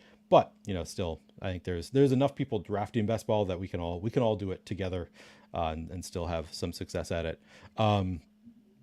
I think DFS is much harder than best ball. Like I think the edge is much lower in DFS at this point than it is in best ball. Now the benefit is if you have edge, you can push that edge every single day. It's like it's a compounding thing. You can obviously play every day, and you will realize your edge a lot faster in DFS than best ball. But just like the amount of edge, I think, is just way higher in best ball than DFS currently. I think a lot of people just draft teams that are dead on arrival, have no chance of even advancing, much less like winning a contest Sure. right now in best ball. Whereas DFS is like the floor, like there are not that many dead teams in DFS these days because everybody has access to projections and optimizer, Sims products, whatever, and like a majority of the lineups in the field right now, I think I might be wrong about this, but I think the majority of lineups being built right now or being entered into contests in DFS are built with an optimizer or the Sims tool, which just raises the floor so much in Sure. DFS. So yeah, it's definitely best ball much more of an edge right now.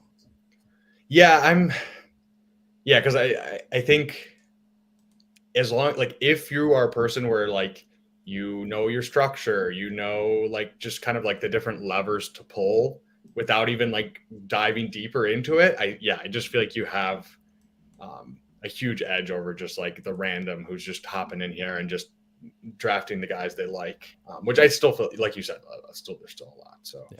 And even like, I mean, people who are watching the stream right now, learning as like drafting in May and like listening to other people and like picking up the information that they have. Like oh I yeah, listen to other people's streams. I listen to you. I listen to Karain. I listen to Pete over. Like I listen to all these other Spags. Tons of. I see you're wearing the splash play. So shout out Spags. That's it's nice yeah, apparel that you got there. that that's my boy Spags. Yeah, go. He was grinding since whatever January, February, Yeah. every day. So yeah, definitely respect Spags and definitely respect you guys for just absolutely. It seems like I do a lot of streams, but it's definitely not as much as you guys are doing. So Well, you've been doing a lot of guest streams too. It feels like you're on other people's channels quite a bit recently. Um, But the point I was making is just like I feel like just even like people who consume content, I feel like have a leg up on like the people who are just drafting at random, like, oh, I'm gonna get my guys, like I'm gonna, and then those are the guys that end up drafting 4 or 5 quarterbacks and just like have completely now underdogs put up some guardrails for those people. I think there's a limit on the number of quarterbacks and tight ends you can draft now. So, Yeah, you don't have quite as many people going that crazy these days. But at least limits it a little bit, which is nice. Yeah. yeah, good to see some. Nick says, I think DFS is easier. I've won way more playing DFS. Me too. I've definitely won a lot more playing DFS than I'm pretty sure I've lost money lifetime in best ball at this point. Yeah, but obviously best ball, I still think the edge is, and I think Nick would agree, the edge is much bigger right now. Sack, good to see you coming, joining us. Another has been on the channel just one time, I think, so far. Hopefully we'll have Sacrilegious back on the channel. Another leg up, guys. We're talking about some of the talent there at leg up. That was have you caught the stream yet of, oh, it's doing the thing, so I gotta make my pick, and then Okay. we will, Yeah. after we make the pick, I'll refresh, but we can wait till after I make the first pick. Have you caught the stream yet of Pat Corain with Shady Advice and Sacrilegious? Yeah. So I didn't get to finish all of it because I've been super busy the last couple Yeah. days. All right, it came out yesterday, right? I tried to get through it. Oh, But was it just yesterday? I Yeah. think it was yesterday, or the day before. But yeah, I did, and it was just absolutely blowing my brain as someone who doesn't come from a DFS background. And yeah, Sacrilegious. I mean, come on, absolutely one of. Let's go, JJ. Yeah, we got to Yeah. do it. All right. Glad we're on the same page there. Oh, and it's, see, this is, it wouldn't even let me make the pick. Luckily he's next up in my Top of the race. queue. So it'll just, yeah, I guess I'm just going to leave now because it's going to give me J Jets anyway. And I Okay. will bring it back in here. Yeah, it's super sharp team there. Really fun to add Shady Advice to that team. One of the best DFS players on the planet right now. So props to Pat for the team he's assembled there.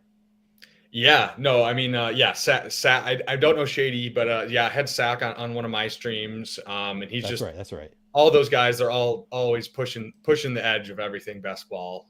Yep. So yeah, definitely always watching the stream. The amount of content they are pushing out is absolutely crazy. Like I feel like I have notifications on for leg up, and I'm just like every 2 seconds I'm finding a different stream from them or a video breaking down something, which is always good to get that alpha. So Yeah, that's funny. I was thinking like they don't put out as much as like Spags, for example. Spags does streams every single day. I feel like you can go sometimes a week without content from them, but I guess maybe not. Maybe I'm wrong. it's They more, just don't do yeah. that I many guess live it's not streams. streams. I think they did a DraftKings stream. So it's not really streams, it's more Yeah, videos. And yeah, I get, right. yeah. And especially I feel like during the big board, like I feel like it'll come in waves. Like it'll be like True. 4 days in a row, and then maybe it'll be a couple days off, but it's, yeah, just spam. Corain also just had a baby, so that's probably slowing them down a little Sure. bit for right now. But yeah, I guess they do a lot of content. I just like, they have so many people that I'm like, man, there's not as much as like, Pete Overzet doing, like, it feels like he does multiple live streams per day, and Yeah, he does. Spags doing the stream every day. You're right, especially the live stream aspect. Yeah. All right, we are coming up on our pick, and I'll sort by ADP here just so you can. I don't know if you what rankings you're used to, but we can all. I'm an ADP drafter. So it would be Olave by ADP. I like Olave, Devontae. I mean, I'm always down for some Achan. What do you want me to choose, or? I would do anybody but Devontae because I did that start last time. Let's go Olave. Yeah, I think Olave would have been my choice also. So good with that. I won't put all the pressure. I won't make you make every pick. We can team it up on what we want to do with the picks. But that one, yeah, that was a good one to let you make the pick without giving you the option of Devontae. Yeah, it's so funny. I don't really do that many solo streams, so I feel like I'm usually like, okay, like I'm putting the feelers out for the other person to see what's going on. So that's funny. Sack said, yeah. Notorious. Okay, I knew he was joking. Yeah, Alex. First, I'm reading comments now. Now I'm going back up. Yeah, Alex says only feels like a lot of people are doing streams because the algos push the same content, but best ball is a tiny dwarf planet. Yeah, that's a good point. Like we are still early in the best ball content space, starting now. It feels like a lot of people are starting because it's just like everything that I watch. It's like, oh yeah, and by the way, I'm starting to do best ball this year. Like people who are coming from other backgrounds. Oh, I'm doing best ball. It's like, but yeah, it's still kind of a small world here. I did notice it after I said it gives you a leg up. Like I wasn't even trying to do the leg up plug because I'm not plugging. I don't work for them, but yeah, I did kind of give them a plug unintentionally. Um, yep, Nick agrees that the edge is in best ball. Sack says they might be firing up more leg up streams in the near future, but definitely hard at work on the Yep, research. Yeah, I they're always remember that they're. I think well, it's still early. There's a lot of time. yeah. And then Andy B asks, "What do you think of the Lions' backfield? I feel like one of Gibbs or Monty is overpriced."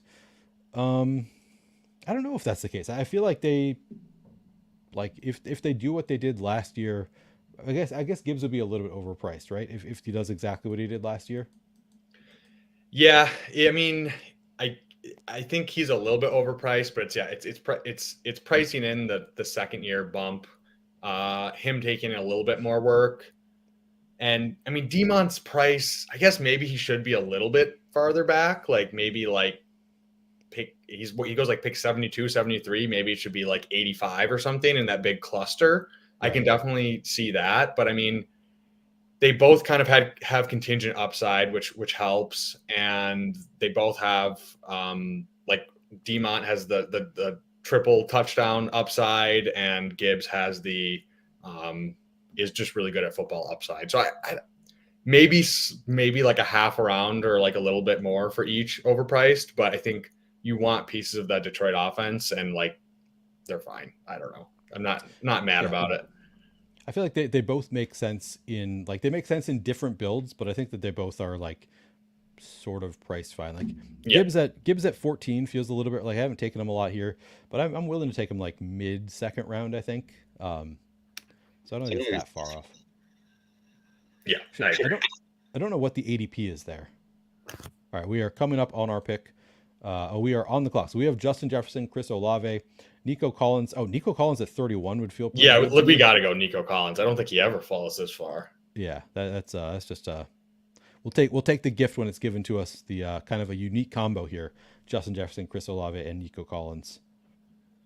Yeah, I'm trying to think because he was going in the big board. I guess we're not in the big board anymore, but yeah, he was going like way early before Diggs signed. Yeah, But yeah, I still feel like he maybe it's like Diggs sometimes falls, but I don't think Nico really ever falls like past his ADP that I've seen yeah, personally. that's the latest that I've seen him go. I was trying to, as we're talking about David Montgomery, I was trying to remember, is it Sartino ratio that you did that Sack did wrote up the Sartino ratio, and I think that Montgomery was the guy that he used as an example of having a relatively high floor, and I'm trying to remember, I can't remember exactly what it was, but Yeah, high he floor, was high the ceiling. example. Yeah. Yeah, high floor, high ceiling. Um, so he's makes sense in a lot of builds. Yeah, it's like Uh, the example he was using was and we talked about it on my stream as well, but yeah, like Achan, who's kind of like he doesn't really have that much floor because he's yep. not it's more just efficiency based. Like he'll have games with like 10 touches or something where he doesn't really get there.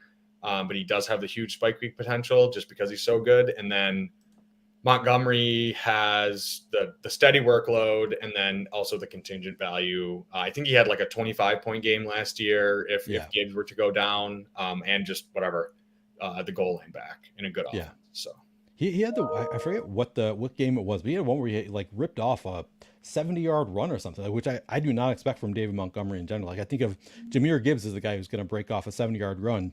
Dave Montgomery is going to do it in smaller chunks with the goal line stuff, but he actually ripped off a long one. That might be the game that he scored 75 points or so. yeah, he had the it was the Chargers game. I know he had he had like a 70-yard touchdown. I'm trying to remember who it was. It was a game where Gibbs was hurt, and he just I think it was the Packers.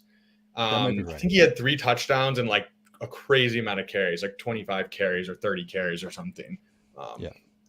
so yeah, he's I like Devon. But it does depend on the build because I feel like normally I don't take running backs in that range personally. It's kind of like either early or like starting like the Najee range. But if I did take like an A-Chan or someone else, okay, so we're back on the We clock. could Tank Dell would be part of the Houston stack. We want to do that. We could go Josh Jacobs kind of falling, so add to the kind of a unique Did build. Stroud already go? Stroud has not gone yet. Okay. I'm not sort of ADP. There we go. Let's go Dell. throw Dell onto the stack, potentially get Stroud. I don't know where Diggs went. I don't know if he's let's see. I guess we should see the Yeah, is board he in here. between? Probably. This guy Yeah. right here. Yep. Now I'm kind of regretting not taking Jacobs, just the ADP faller. If I'm being Yeah, completely just to honest. throw on to the unique build because we got the Nico Collins ADP faller, and that would be a yeah. I'm sort of regretting it mostly because the guy before us has Stephon Yep, Diggs. So because of that, it's like, yeah, there's a pretty good he's chance we're probably not going going to to get take him. Stephon Diggs, but we'll see. You never know. That's And that's okay. fine anyway. Like it's still like as we've talked about, like you still have the correlation there of if this offense goes off, you don't necessarily need the quarterback. It's still just one more stack on your team. So not the end of the world.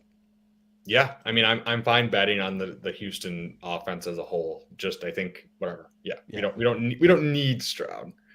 Yeah. And with Jefferson and Olave, we have some late options. So we could go 3 QB. We still have a lot of rounds to get some backdoor stacks as well. So Yeah. Both these, Lamar and Mahomes, both go here. So all the elite quarterbacks are going. Chris Ford, good to see you here. I don't think you're in this draft, right?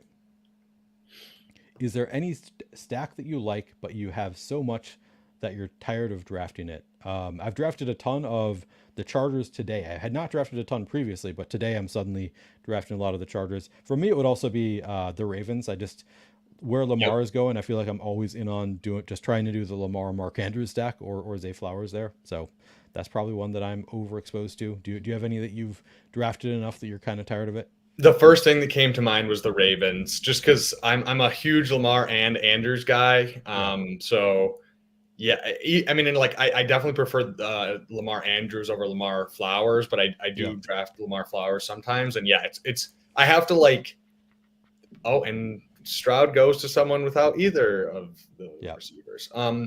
Yeah, but I have to like pull myself away from like the screen to be like, okay, don't draft Lamar or Andrews. So. Right.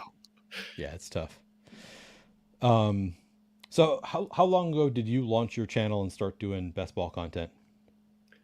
So technically, like around this time last year Okay. was when I like made my YouTube channel that I just watched stuff on and started posting videos, but wasn't taking it very seriously. And then starting in January, like right after New Year's, I really started got my shit together and started hammering it hard. So really only like 4 months that I've been going hard at it. So. Okay. All right. So we are on the clock. We could take. I'd be either of these two would be my preference, either Pacheco or Andrews. I'll let you make the call. I mean, yeah, we're talking about Andrews. I say we go Andrews and just go without the quarterback.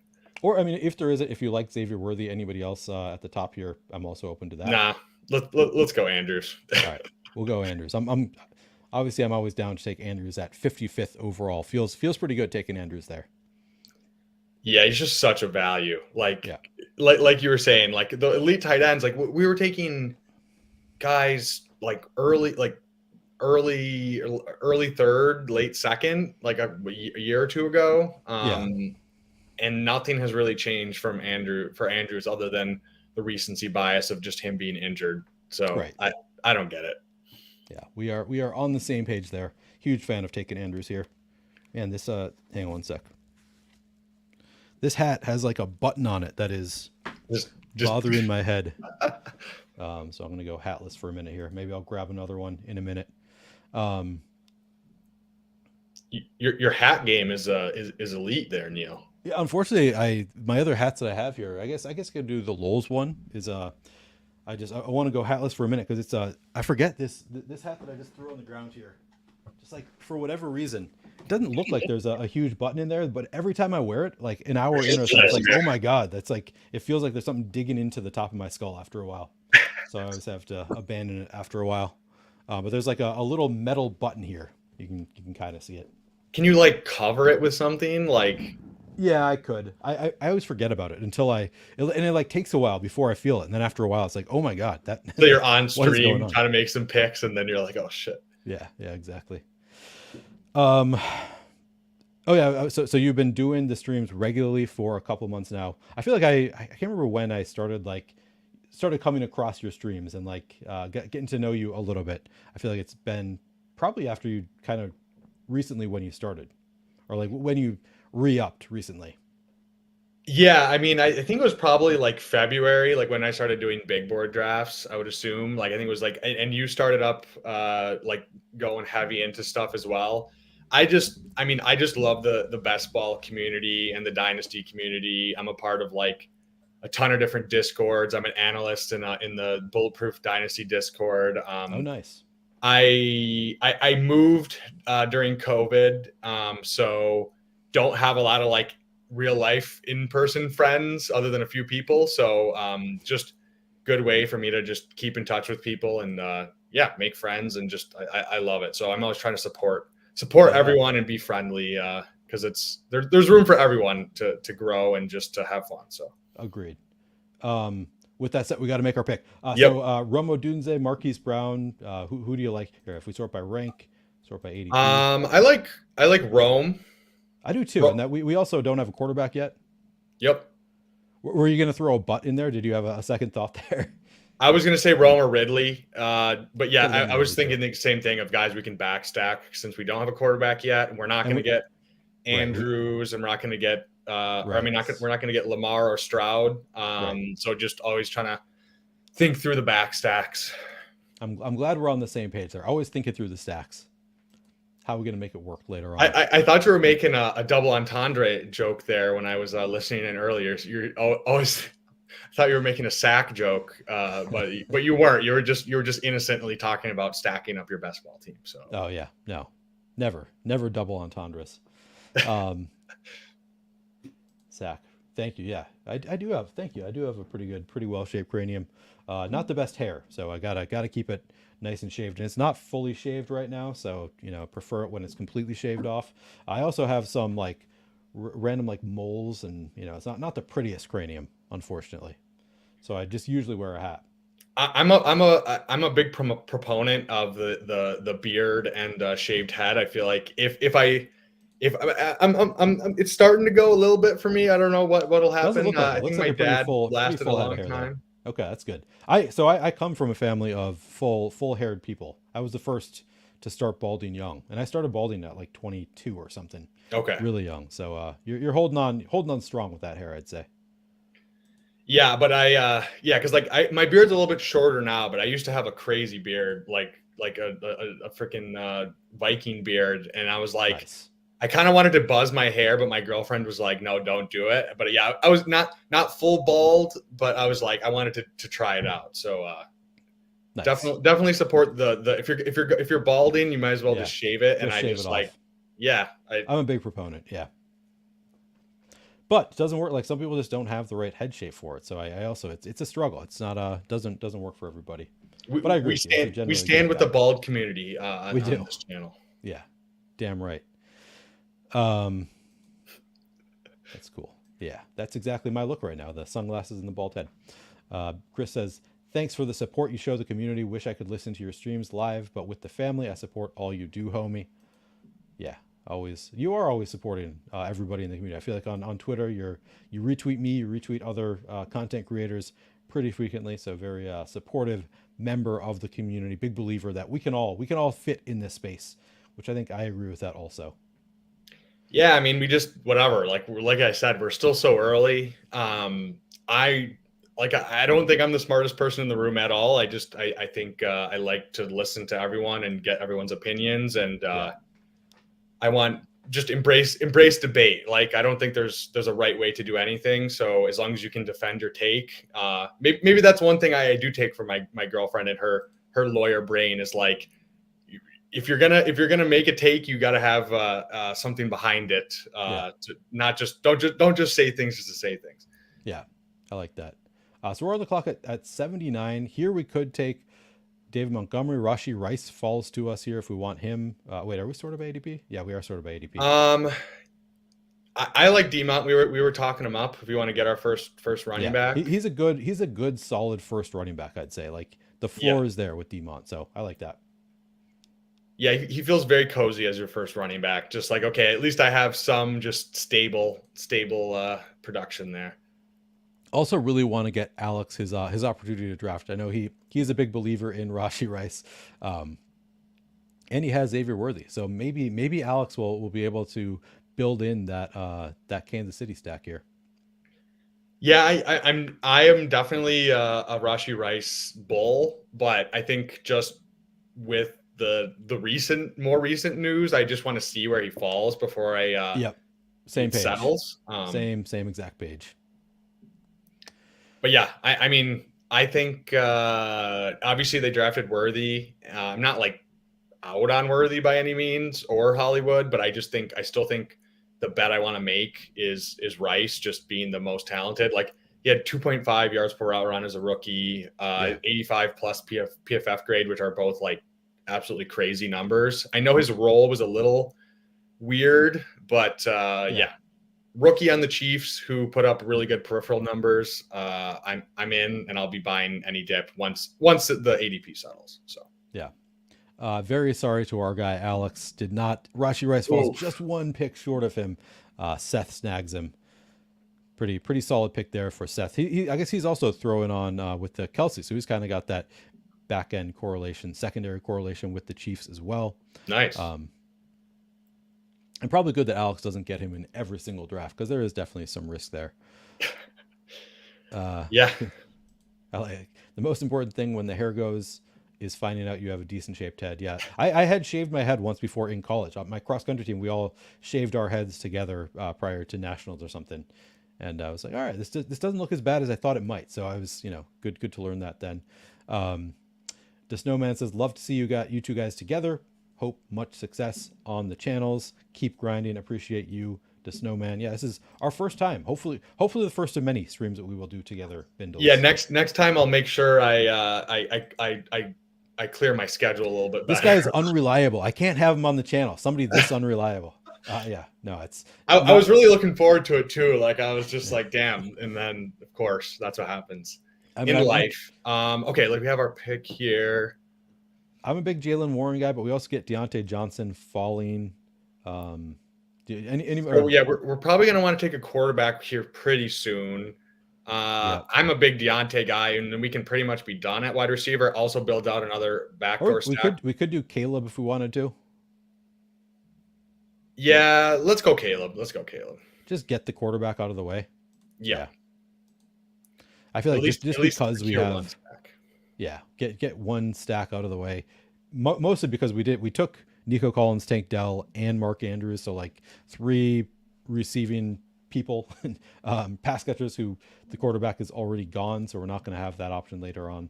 I think that was like he wasn't going to come back to us at 103. I don't think people are pretty bullish on Caleb, so I think that was probably the right call. I agree. I think it's just I'm a big Deontay guy, and it's hard for me to pass him up Oh, as really? he's falling. But I think structurally it just makes sense. And sometimes you have to go into your brain like, okay, is this juicy thing's hanging out in front of me, but what actually like makes sense? That's funny. So I had to move Deontay up my ranks because I think both leg up and ETR. I might be wrong about this, but I think both of them have him like way past ADP is where they have him ranked. Oh, So like really? I have not been super in on Deontay. I had to move him up my ranks just to like make sure I see him as like, oh yeah, you can draft Deontay because I think there's a wide range of outcomes there. So I think that like he's not up high in their rankings. I'm sure any of them would acknowledge like he might be the alpha receiver on a team where like the quarterback play is going to improve this year. So I think that like I kind of like Deontay. I agree with you. He's a good pick. I mean, if we could get him at 90, I would not hate taking Deontay Johnson at pick 90. But on this particular team, just because we already have 5 receivers and no quarterback, I think we made the right pick. I definitely agree. I think plus it's like, yeah, if you push your QB1 past like the next round or two, then it doesn't feel great. I mean, you can always do 3 later on if they're stacked up, which it's probably viable, but it doesn't feel that good. Yeah. How do you feel about Jonathan Brooks? I want to hear your take there. Yeah, I'm pretty into Jonathan Brooks. They have Chuba and they have Miles Sanders, but like the investment in those guys isn't that much. I know they signed Sanders last year, but yeah, I think I believe in the talent. From what we've seen so far, it's hard to tell, but it looks like the ACL recovery is going well. He's Yeah. still only 20 years old. So if we're betting on guys bouncing back from an ACL, it's probably the 20-year-old, not the 29-year-old Nick Chubb or someone like that. So yeah, I think he has a really good profile. Actually, surprisingly good landing spot. I'm all in on the Panthers bounce back. Sounds like it, yeah. So Deontay yeah, and Jonathan Brooks. Yeah, I like making that bet. I think that is one of the stronger, like you talk about like just making a bet on a team at a low price. Like they are one of those teams that's like lower price that could be huge home run potential there. So I think I'm kind of in on it also. Not like going crazy with it, but definitely in overall on that. Um, I do still have some concern with Jonathan Brooks just from like he'll probably be, it sounds like he'll be back in time, like early in the year at the very least, maybe in time for training camp.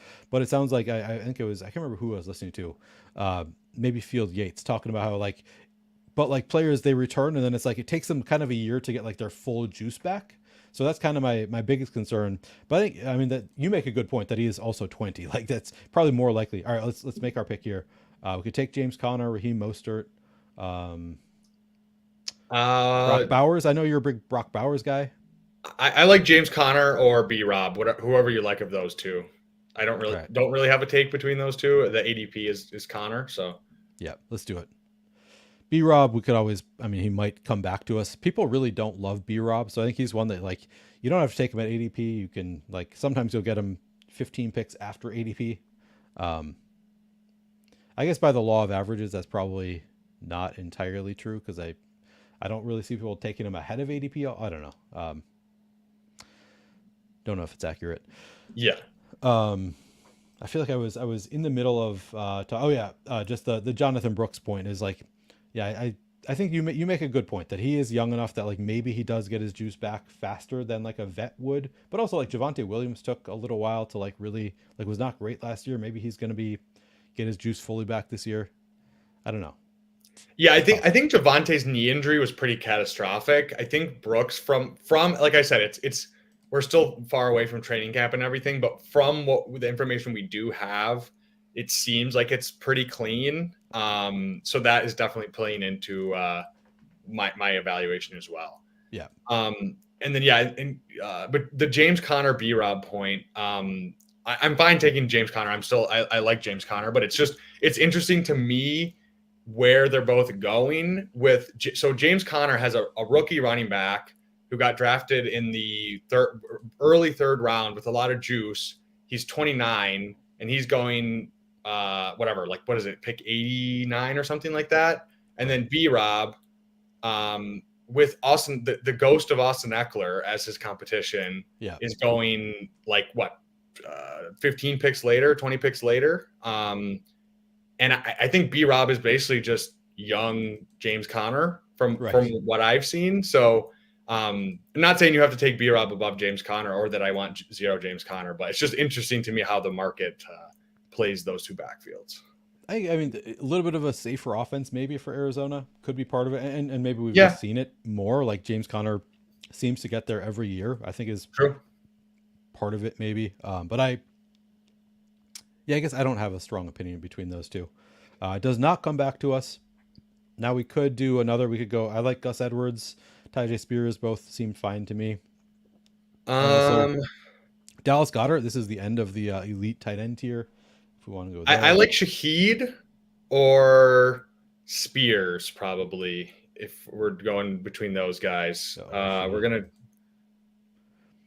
I did not want to end up with Nick Chubb. I probably should draft some Nick Chubb. I'm completely out on him so far. Like I have not drafted I haven't any Nick drafted a Chubb. single share. Yeah, I'm like maybe I need to start taking him when he is falling a little bit, just because I definitely am going to be underweight to Nick Chubb, but at some point I might have to say like, yeah, but he's still Nick Chubb. They might just like give him the role. Like I don't expect him to be who he was prior to the injury, but also if they give him the role that he had and he's 90% of what he was, like he's still probably going to be a good pick. So I don't know. yeah. I just not probably shouldn't have zero, but Yeah. like not a guy I really want to be betting on. Like, I think this is his third. I don't know if it's the same knee, but I know it's his third ACL rehab, I believe. Oof. Um, one in college, I think one earlier in the NFL, and then now this is his third. So yeah, I don't know. I mean, I guess it's a good offense. So I mean, maybe it's like kind of like the rookie late season upside. Like if he does recover well, he is kind of an alien. So if he does recover well and Yeah. come on strong and late in the season, don't want to have zero, but like probably like a 1 or 2% guy. So Yeah. I think that's probably if I get 2% Nick Chubb, I would love that. That'd be like the perfect amount of exposure to Nick Chubb for me. I don't want to have zero, but probably not a lot more than that. This is rough for Mr. Folgers. Takes Jaden Daniels, probably assuming that Jahan Dotson will make it back, and then Jahan Dotson goes with the very next pick. I have a question for you. So you said you were on the cross country team, and I just saw in your everyone joined the Flannelverse. I just joined yesterday. Yeah, nice. But I saw you were in your cardio club that you did 6 miles yesterday. Wait, we need to make our pick, and then I will Okay. talk about it. So should we take our Nick Chubb as we're talking about wanting? I mean, he falls to us at 127. Do we do it? I mean, we're talking him up. If we're gonna do it, it's when we're talking him Uh, up, I guess. I mean, I don't think we're talking him up. I think we're both saying we want to have nearly 0%. So talking him up is not. But I think pick 127. Like if the field is not going to let us take him later than this, I guess this is where we take our lone share of Nick Chubb. I think he's an okay pick there. This is far enough where it's like not as gross, still a little gross, but yeah. Yeah. I'll answer your question, but Chris says, I'm waiting until they announce Chubb on the pup list. He should fall. That's a good point. Like maybe we will have another opportunity after he goes on the pup list. That is a good point that Chris makes there. Maybe we didn't need to take him here. But yeah, so as you noted, I was a cross country runner in college. Oh, wow. Now I weigh more than 220 pounds. I'm a pretty big guy. So now I ran 6 miles at about 12-minute per mile pace yesterday. I Nice. I can run a little bit faster. Like I'm at the point now where I think I could run a 5K in probably 26 minutes or so. Like I'm probably down to like if I really wanted to, which really slow compared to where I was, but for my age and my weight, like I'm certainly not fast these days. But I'm still like I still have like the cross country runner lungs, I think. So Yeah. the body's out of shape, the lungs are still capable of going for a while. So hopefully I can lose some pounds, get a little bit faster. I mean, hey, that's impressive to me. I'm not like it's interesting you say the cross country runner lungs because I played football in college and I was almost 300 pounds. But like even when I was that big, like I still just had like crazy wind. Like I just never got tired. Interesting. But I haven't ran in like I don't even know 6 years now, 7 years. Like I just don't not something I enjoy. Probably because I played football because it was a punishment. Right. But yeah, anyone who does run, like I props to them because I'm just like I just can't do it. Like I get lifting weights is fun for me, but running I'm just like I'll walk. I walk a lot for my cardio, but definitely I want to get into it more just because it seems like everyone's kind of on that wave right now. It's a big thing right now. So we'll see. Maybe I'll become a runner, bro. So I mean, you give me props, but also I think I just enjoy running more than lifting weights. Like Yeah. it's been a while since I have really lifted weights. I used to be like, I mean, it's been since like college where I was really into. I guess I got married in 2019. There was a period where I was lifting weights prior to the wedding, but in general, I just like running to me is easier than lifting weights. So it's all right. We could go as long as we're taking dusty running backs. We could jump on the Zeke train. We could add our second tight end here. Add on to our Houston stack here. So we have Collins, Dell, Oh Cook, yeah, Schultz on that's there if we true. wanted to.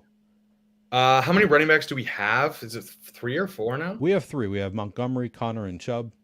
I mean, I'm apt to push. I say we go Zeke and go add another dusty guy, honestly. Add another dusty running back. All right, I don't hate that. I mean, this is Since we probably don't have the quarterback. this is probably the grossest running back room ever, but like It's so gross.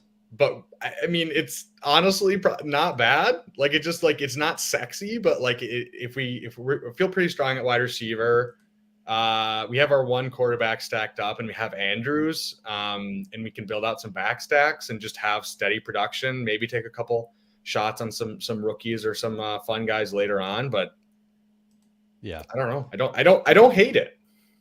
Yeah, I don't either. Like it's not a sexy team as you said, but definitely I think it's fine. Like the floor is there, and like they can still produce an upside without having real splash play potential. Consigliere sent me a super chat. Really appreciate. Please commit to the cardio stream for number 75. Yeah, I do. I'm doing the treadmill at home. I have a treadmill at home, so I Oh, guess I nice. theoretically could do the cardio stream. We'll see. We'll see if I really want to try streaming while running. Hopefully by then I'll have lost some weight, so maybe it'll be a little bit easier to stream, talk through it while I'm running. But I don't know if I can do it on my phone. It'd be tough. I don't know how people do it. Yeah, I Alex, mean, weight's greater than running. He's on your team there. yeah, that's a tough one right there. That's pushing the boundaries. I know Pete did it once. I don't know if I think Kitchen did it once, but yeah, I think there was almost a fall. Like I feel like that's a pretty dangerous proposition. Yeah, I don't know. I don't know if I'm gonna risk trying to stream because I'd also be like, do I have my computer there and then try to do it? Yeah, I can see this says I can ask Pete how to do it. I guess that's true. Um, this is Andy says Zeke is only 28, not the 33-year-old everyone thinks he is. First of all, that is shocking to me. I did think he was older than 28, to be honest. But he also, despite that, running backs just like it's more about the mileage, and Zeke has tons of mileage on So his much body. mileage. Like it's just like it doesn't really matter how old you are once you have that much mileage. Very few running backs can continue going after a certain number of carries in the NFL. And Zeke, to me, seemed pretty dusty last year, although he had some good fantasy games. Um, yeah, I think he's just a little bit dusty now. Yeah, you're kind of just hoping for like the not the last uh Lenny Bucks year, but the one before that where he just like literally just got so much volume, just Right, dump offs and goal line work. So I mean, which could happen.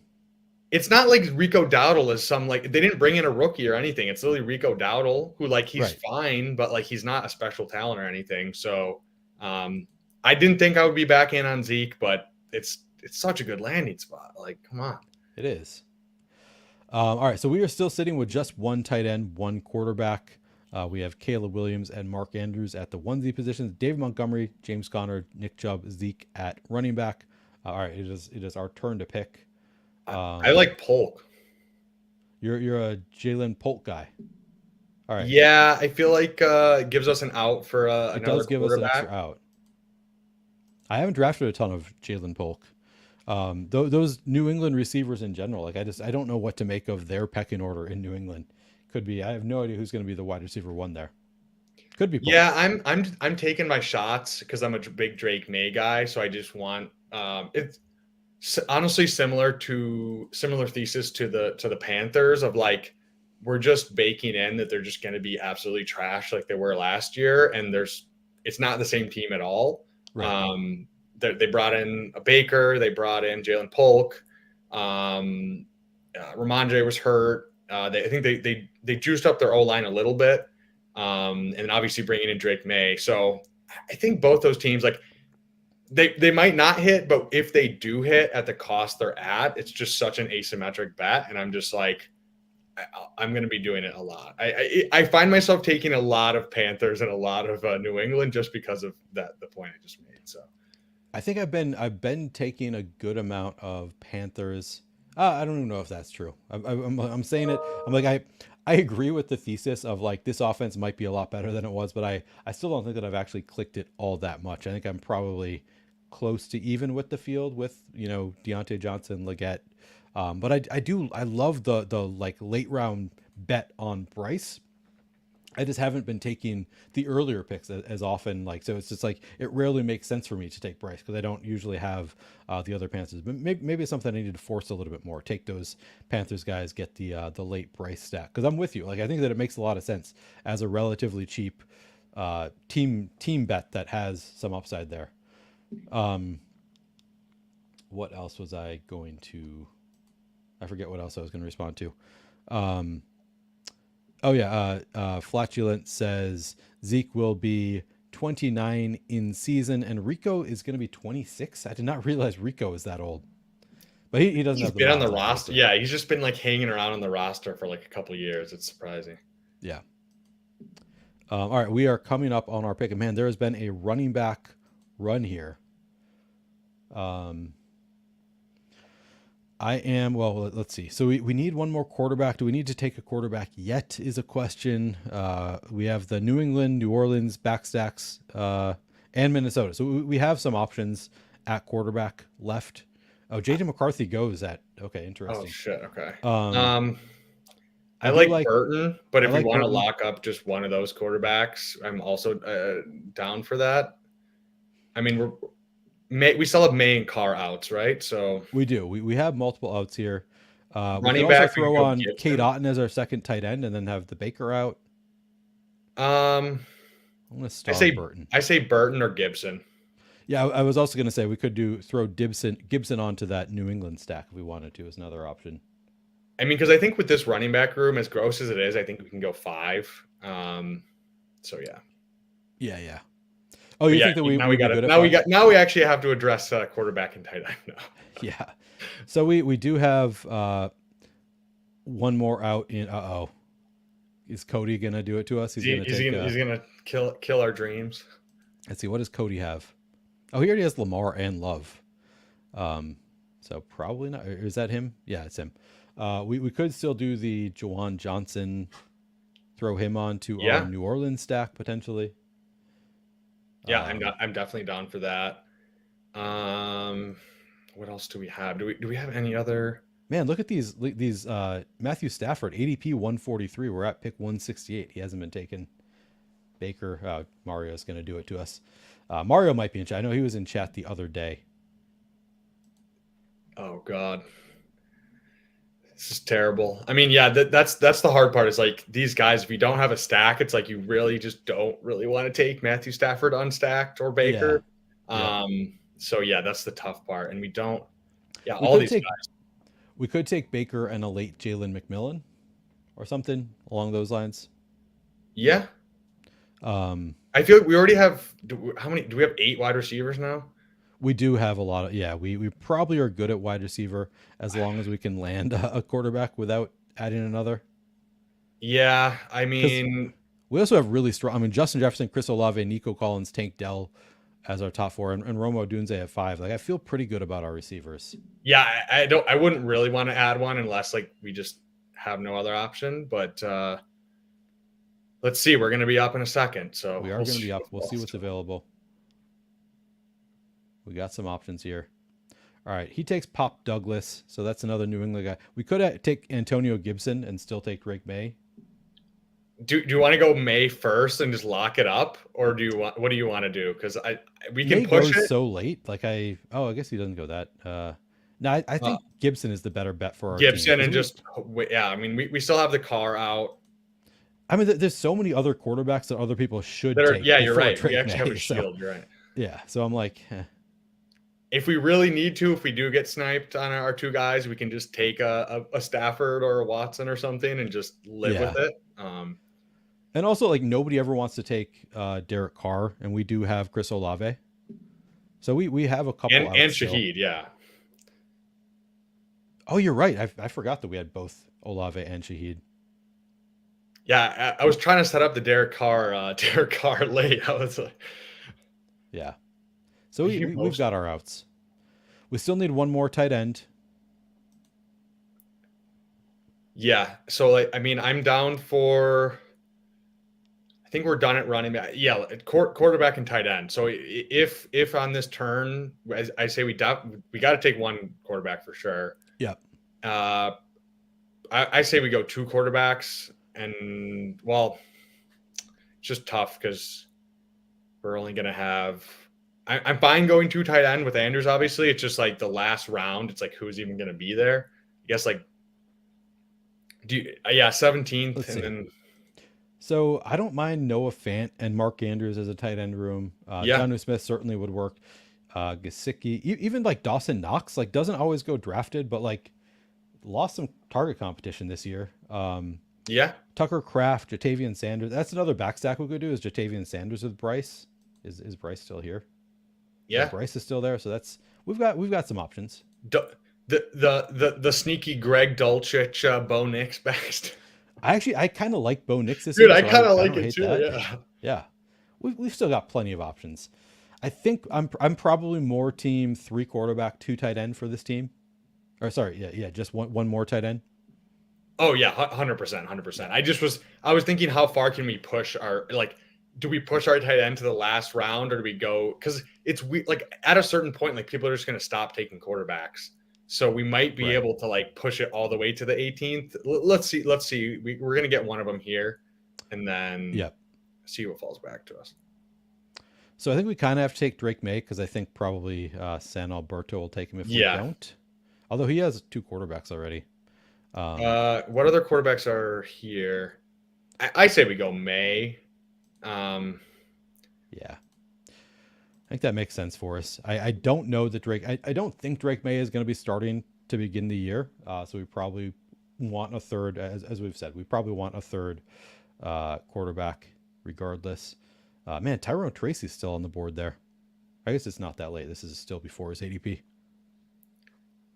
Yeah, I'm very in on Tyrone Tracy, but I'm also like he's 24 and he was kind of more of a gadgety type player at Purdue, whereas Singletary is just like the just guy who's never going to mess up. Where I feel like Tracy's the exact opposite. So I mean, at Yeah. his cost, obviously in Dynasty and best ball, everything I'm in, but I think at a certain point we have to temper our expectations. We're not there yet, but yeah, Yeah.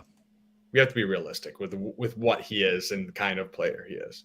There's Yeah. upside there, but there's also just like you mess up a lot, even though you do fun things. So Yeah, he's definitely a like fifth or sixth running back, not like a third running back that you want. yeah, Um, which I mean is where he's going. So yeah. Raheem Mostert, young 31, Zeke old 28. Raheem Mostert is a 31 to me. Like, I don't know that I consider him a young. I mean, he was still very fast this year, so maybe he's still a young 31. Do you feel like he's a young 31? I I guess mean, I guess that's true. Like we were taking him in the top 100 picks. I guess, yeah, especially for a running back. And I think it's like the opposite of Zeke, where he didn't really get any carries for a long time. I think he had the 1 year with San Francisco where he kind of came on late in the season, then he got hurt. So I mean, yeah, I mean, how many carries is Zeke probably had more carries in his whole career. I mean, in like 2 seasons than Raheem Mostert had in True. like his whole career, probably. Yeah. No, you're probably right. I guess he's been hurt enough that I'm like, I don't consider him super young just because he's been hurt so many times that it's like, I don't It's a know. weird one that plays with the brain for sure. Yeah, Yeah. because and the fact that he had such a good season last year at as old as he was, which like almost never happens for running backs. So Yeah. All right. We are coming up next. Man, Deshaun Watson's still on the board here. That is kind of nuts. I mean, we have Nick Chubb, but Yeah, we don't have any real pass catchers. and I don't want to add another wide receiver, obviously, at this point. So Yeah. All right. We could just get our guy, Derek Carr here. we can go Carr. We can go Carr and then just lock up our stack. We can go Bo Nix and go Greg Dulcich for our last. I feel like we go Carr and lock up our Yeah, stack. since we already have the double stack with the top Yeah, three receivers, I was thinking the other option is maybe Janu and just like take whoever comes to us. But none of the other, we don't have stacks with any other quarterback. So I think that made sense for us. I think that pushes us over the edge. I agree. Versus, I mean, Janu. Like, what is the real difference between Janu and like some of these other guys? Like, yeah, he has theoretical upside, but Right. He's on Miami, so like we imagine, but like he also has a lot of competition in Miami. So I think I'm with you on that. Like he's fine where he's going. There was a little while he was getting steam. People were taking him at like 150, 160. I was like, every time I look for him, I was like, where is John? It was like, oh, he went 20 picks earlier than I thought he would. Now it seems like people have kind of come to their senses a little bit. yeah, I mean, he's exciting, but they only throw it to Waddle and Hill. Like Right. it doesn't matter who the third option is. It's the run. The third option is the running backs. Right. And it should be also like Yeah. they are the better options. All right, Okay. so So yeah, we can take a what look at tight the ends do we tight have ends. here? Let's just think through it. I mean, I like Gesicki. Um, I don't really like Chig, but he's fine. I honestly probably like Knox better than Chig. I think I probably do too. Tucker Craft, I think that there is like he's in a good offense, could be good. Um, he'd be fine. I think I prefer him as like a third tight end than a second, but Yeah, I I don't agree. think I don't think I would take Jatavian Sanders unless I have Bryce probably all that often. I don't know if that's the right way to think about it. Like maybe he's better than I think he is, but he's typically for me going to be more of a like stacked bet. So I think my Gesicki was definitely up there as Yeah, he's my definitely a tier above, slightly for me over those other guys. Um, um, I like Knox. Chig is gross, but I'll take him. JT Sanders, or I honestly like three like Greg Dulcich, but you're a believer. not a strong take any way there at all. It's just guys Yeah. Um, yeah, I'm not seeing anybody that's like that I love here. standing out. Yeah, Yeah. Um, I'd be fine with uh who do you, Greg Dulcich is your favorite of this group? I go to the top here. Let's see. Or Colby Parkinson could work also. I don't. Yeah, I don't mind Parkinson. Let's go Parkinson. Let's switch it up. Yeah. He's yeah, let's go Parkinson. I don't think I have a share of Parkinson yet, and I think there's upside there. And we already Yeah, have Mark Andrews, so like we barely even need a second tight end if we're making the bet on Andrews. yeah, I think so. And yeah, I mean Tyler Higbee was very fantasy relevant for a long time. I don't think he was like some special talent. No. If Parkinson is running routes, then he'll probably catch some touchdowns. And yeah, I don't know. That's really all I have to say about Colby Parkinson. But Yeah. I again I believe this is my first share of Colby Parkinson. So makes we got a lot of my first shares. Like Nick Chubb, this is my first share of maybe it's just those two.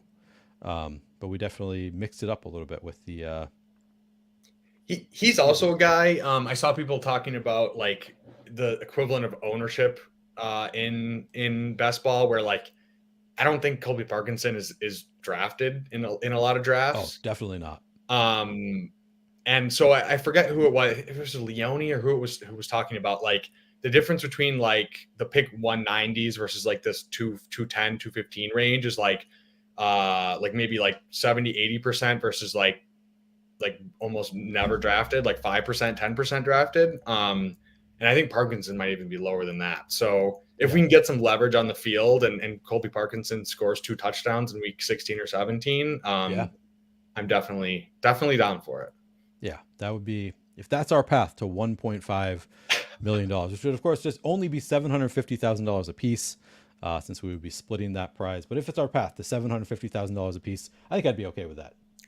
I just really want, I mean, obviously I want it to be us right now, but or Yeah. whatever. But I really want a stream draft to be the one that wins this year. Like I will sleep happy at night if that happens. Just for the content.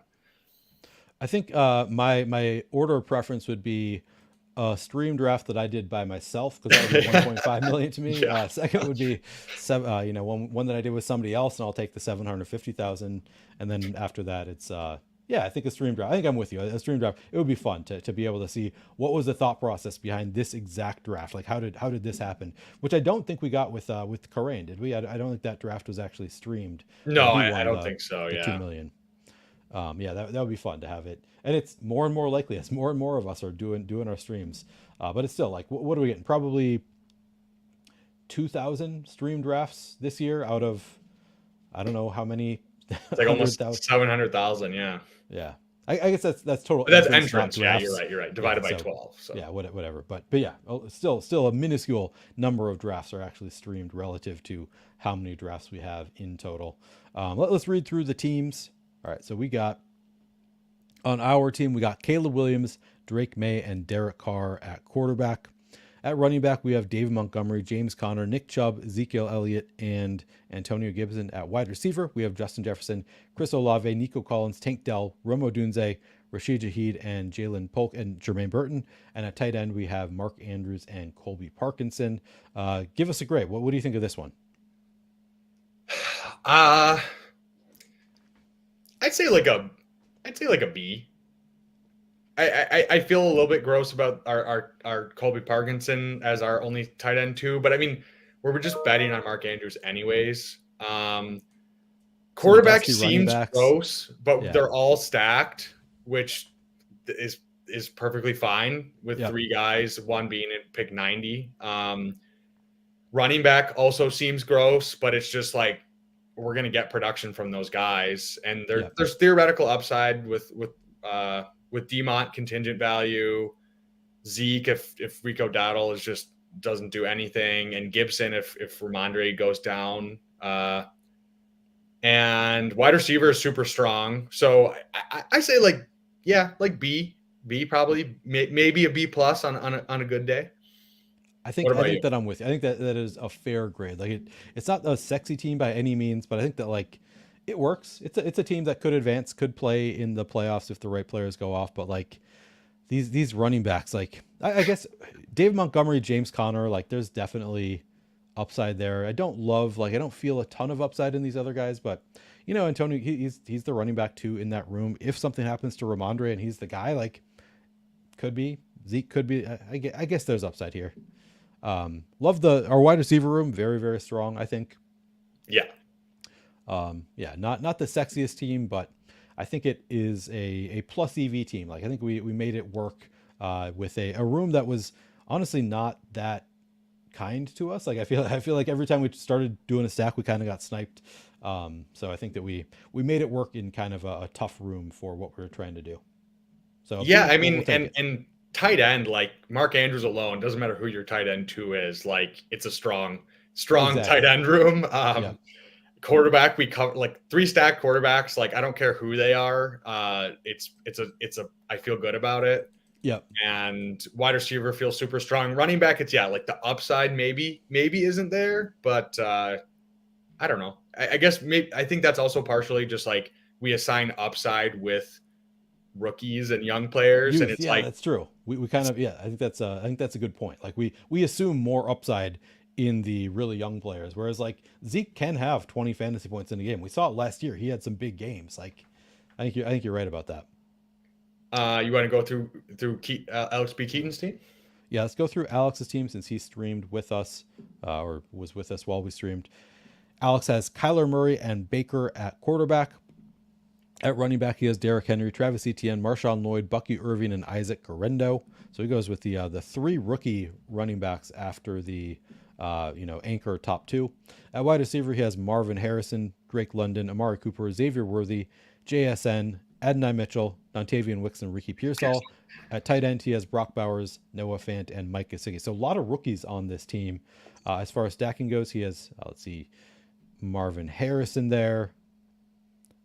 He does not have any stack with Baker, so don't love that. But he Yeah, does that's have that's the the catching the falling guy just to get a QB two, but it's like, what outs do you have like for Baker just being the guy that pushes you through? Probably not a ton, but yeah. I feel like, but I guess he was done at wide receiver. I was gonna say like I would have added on Jalen McMillan. I probably would have just taken Jalen McMillan with this Gasicki pick. Would have been my like way to salvage that. But I guess he probably just felt like he was done at wide receiver and needed a tight end. So I kind of get that also. Yeah, I'm a big like I rarely take a quarterback without a stack. It'll happen if I'm forced to do it, but it's something I really try to avoid. So don't love that. Um, yeah, yeah, I don't really like Bucky Irving if I'm being completely honest. I just small guy that got drafted late. I guess whatever he could be the passing back in Tampa, but Rashad White is already so good at that it's like I don't even know if Bucky Irving is the RB2. He could be the like RB3, RB4. And Right. Garendo, I don't even know if he's making the team. So not my guys personally, but I mean, you can tell yourself a story about any of these guys at this point. So And Alex points out that he does have the stack with Bucky Irving. Yeah, I guess oh, that oh. is.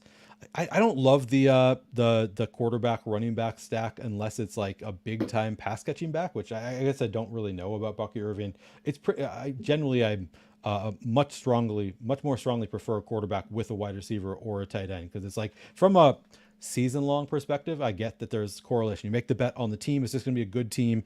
Everybody gets there. But once you get to the playoff weeks, it's like unless they're a pass catching back, they're not actually positively correlated in those playoff weeks. They're going to be negatively correlated because they're not both going to score touchdowns unless they're a pass catching back. So I generally prefer my stack to be with a wide receiver or tight end, which is why I missed that he had a stack there. But yeah, okay. Flatulent Fantasy says that he is a great check Yeah, down back. So I was gonna let you finish, but yeah, I mean, if Bucky Irving does get there, it is as the pass catching back.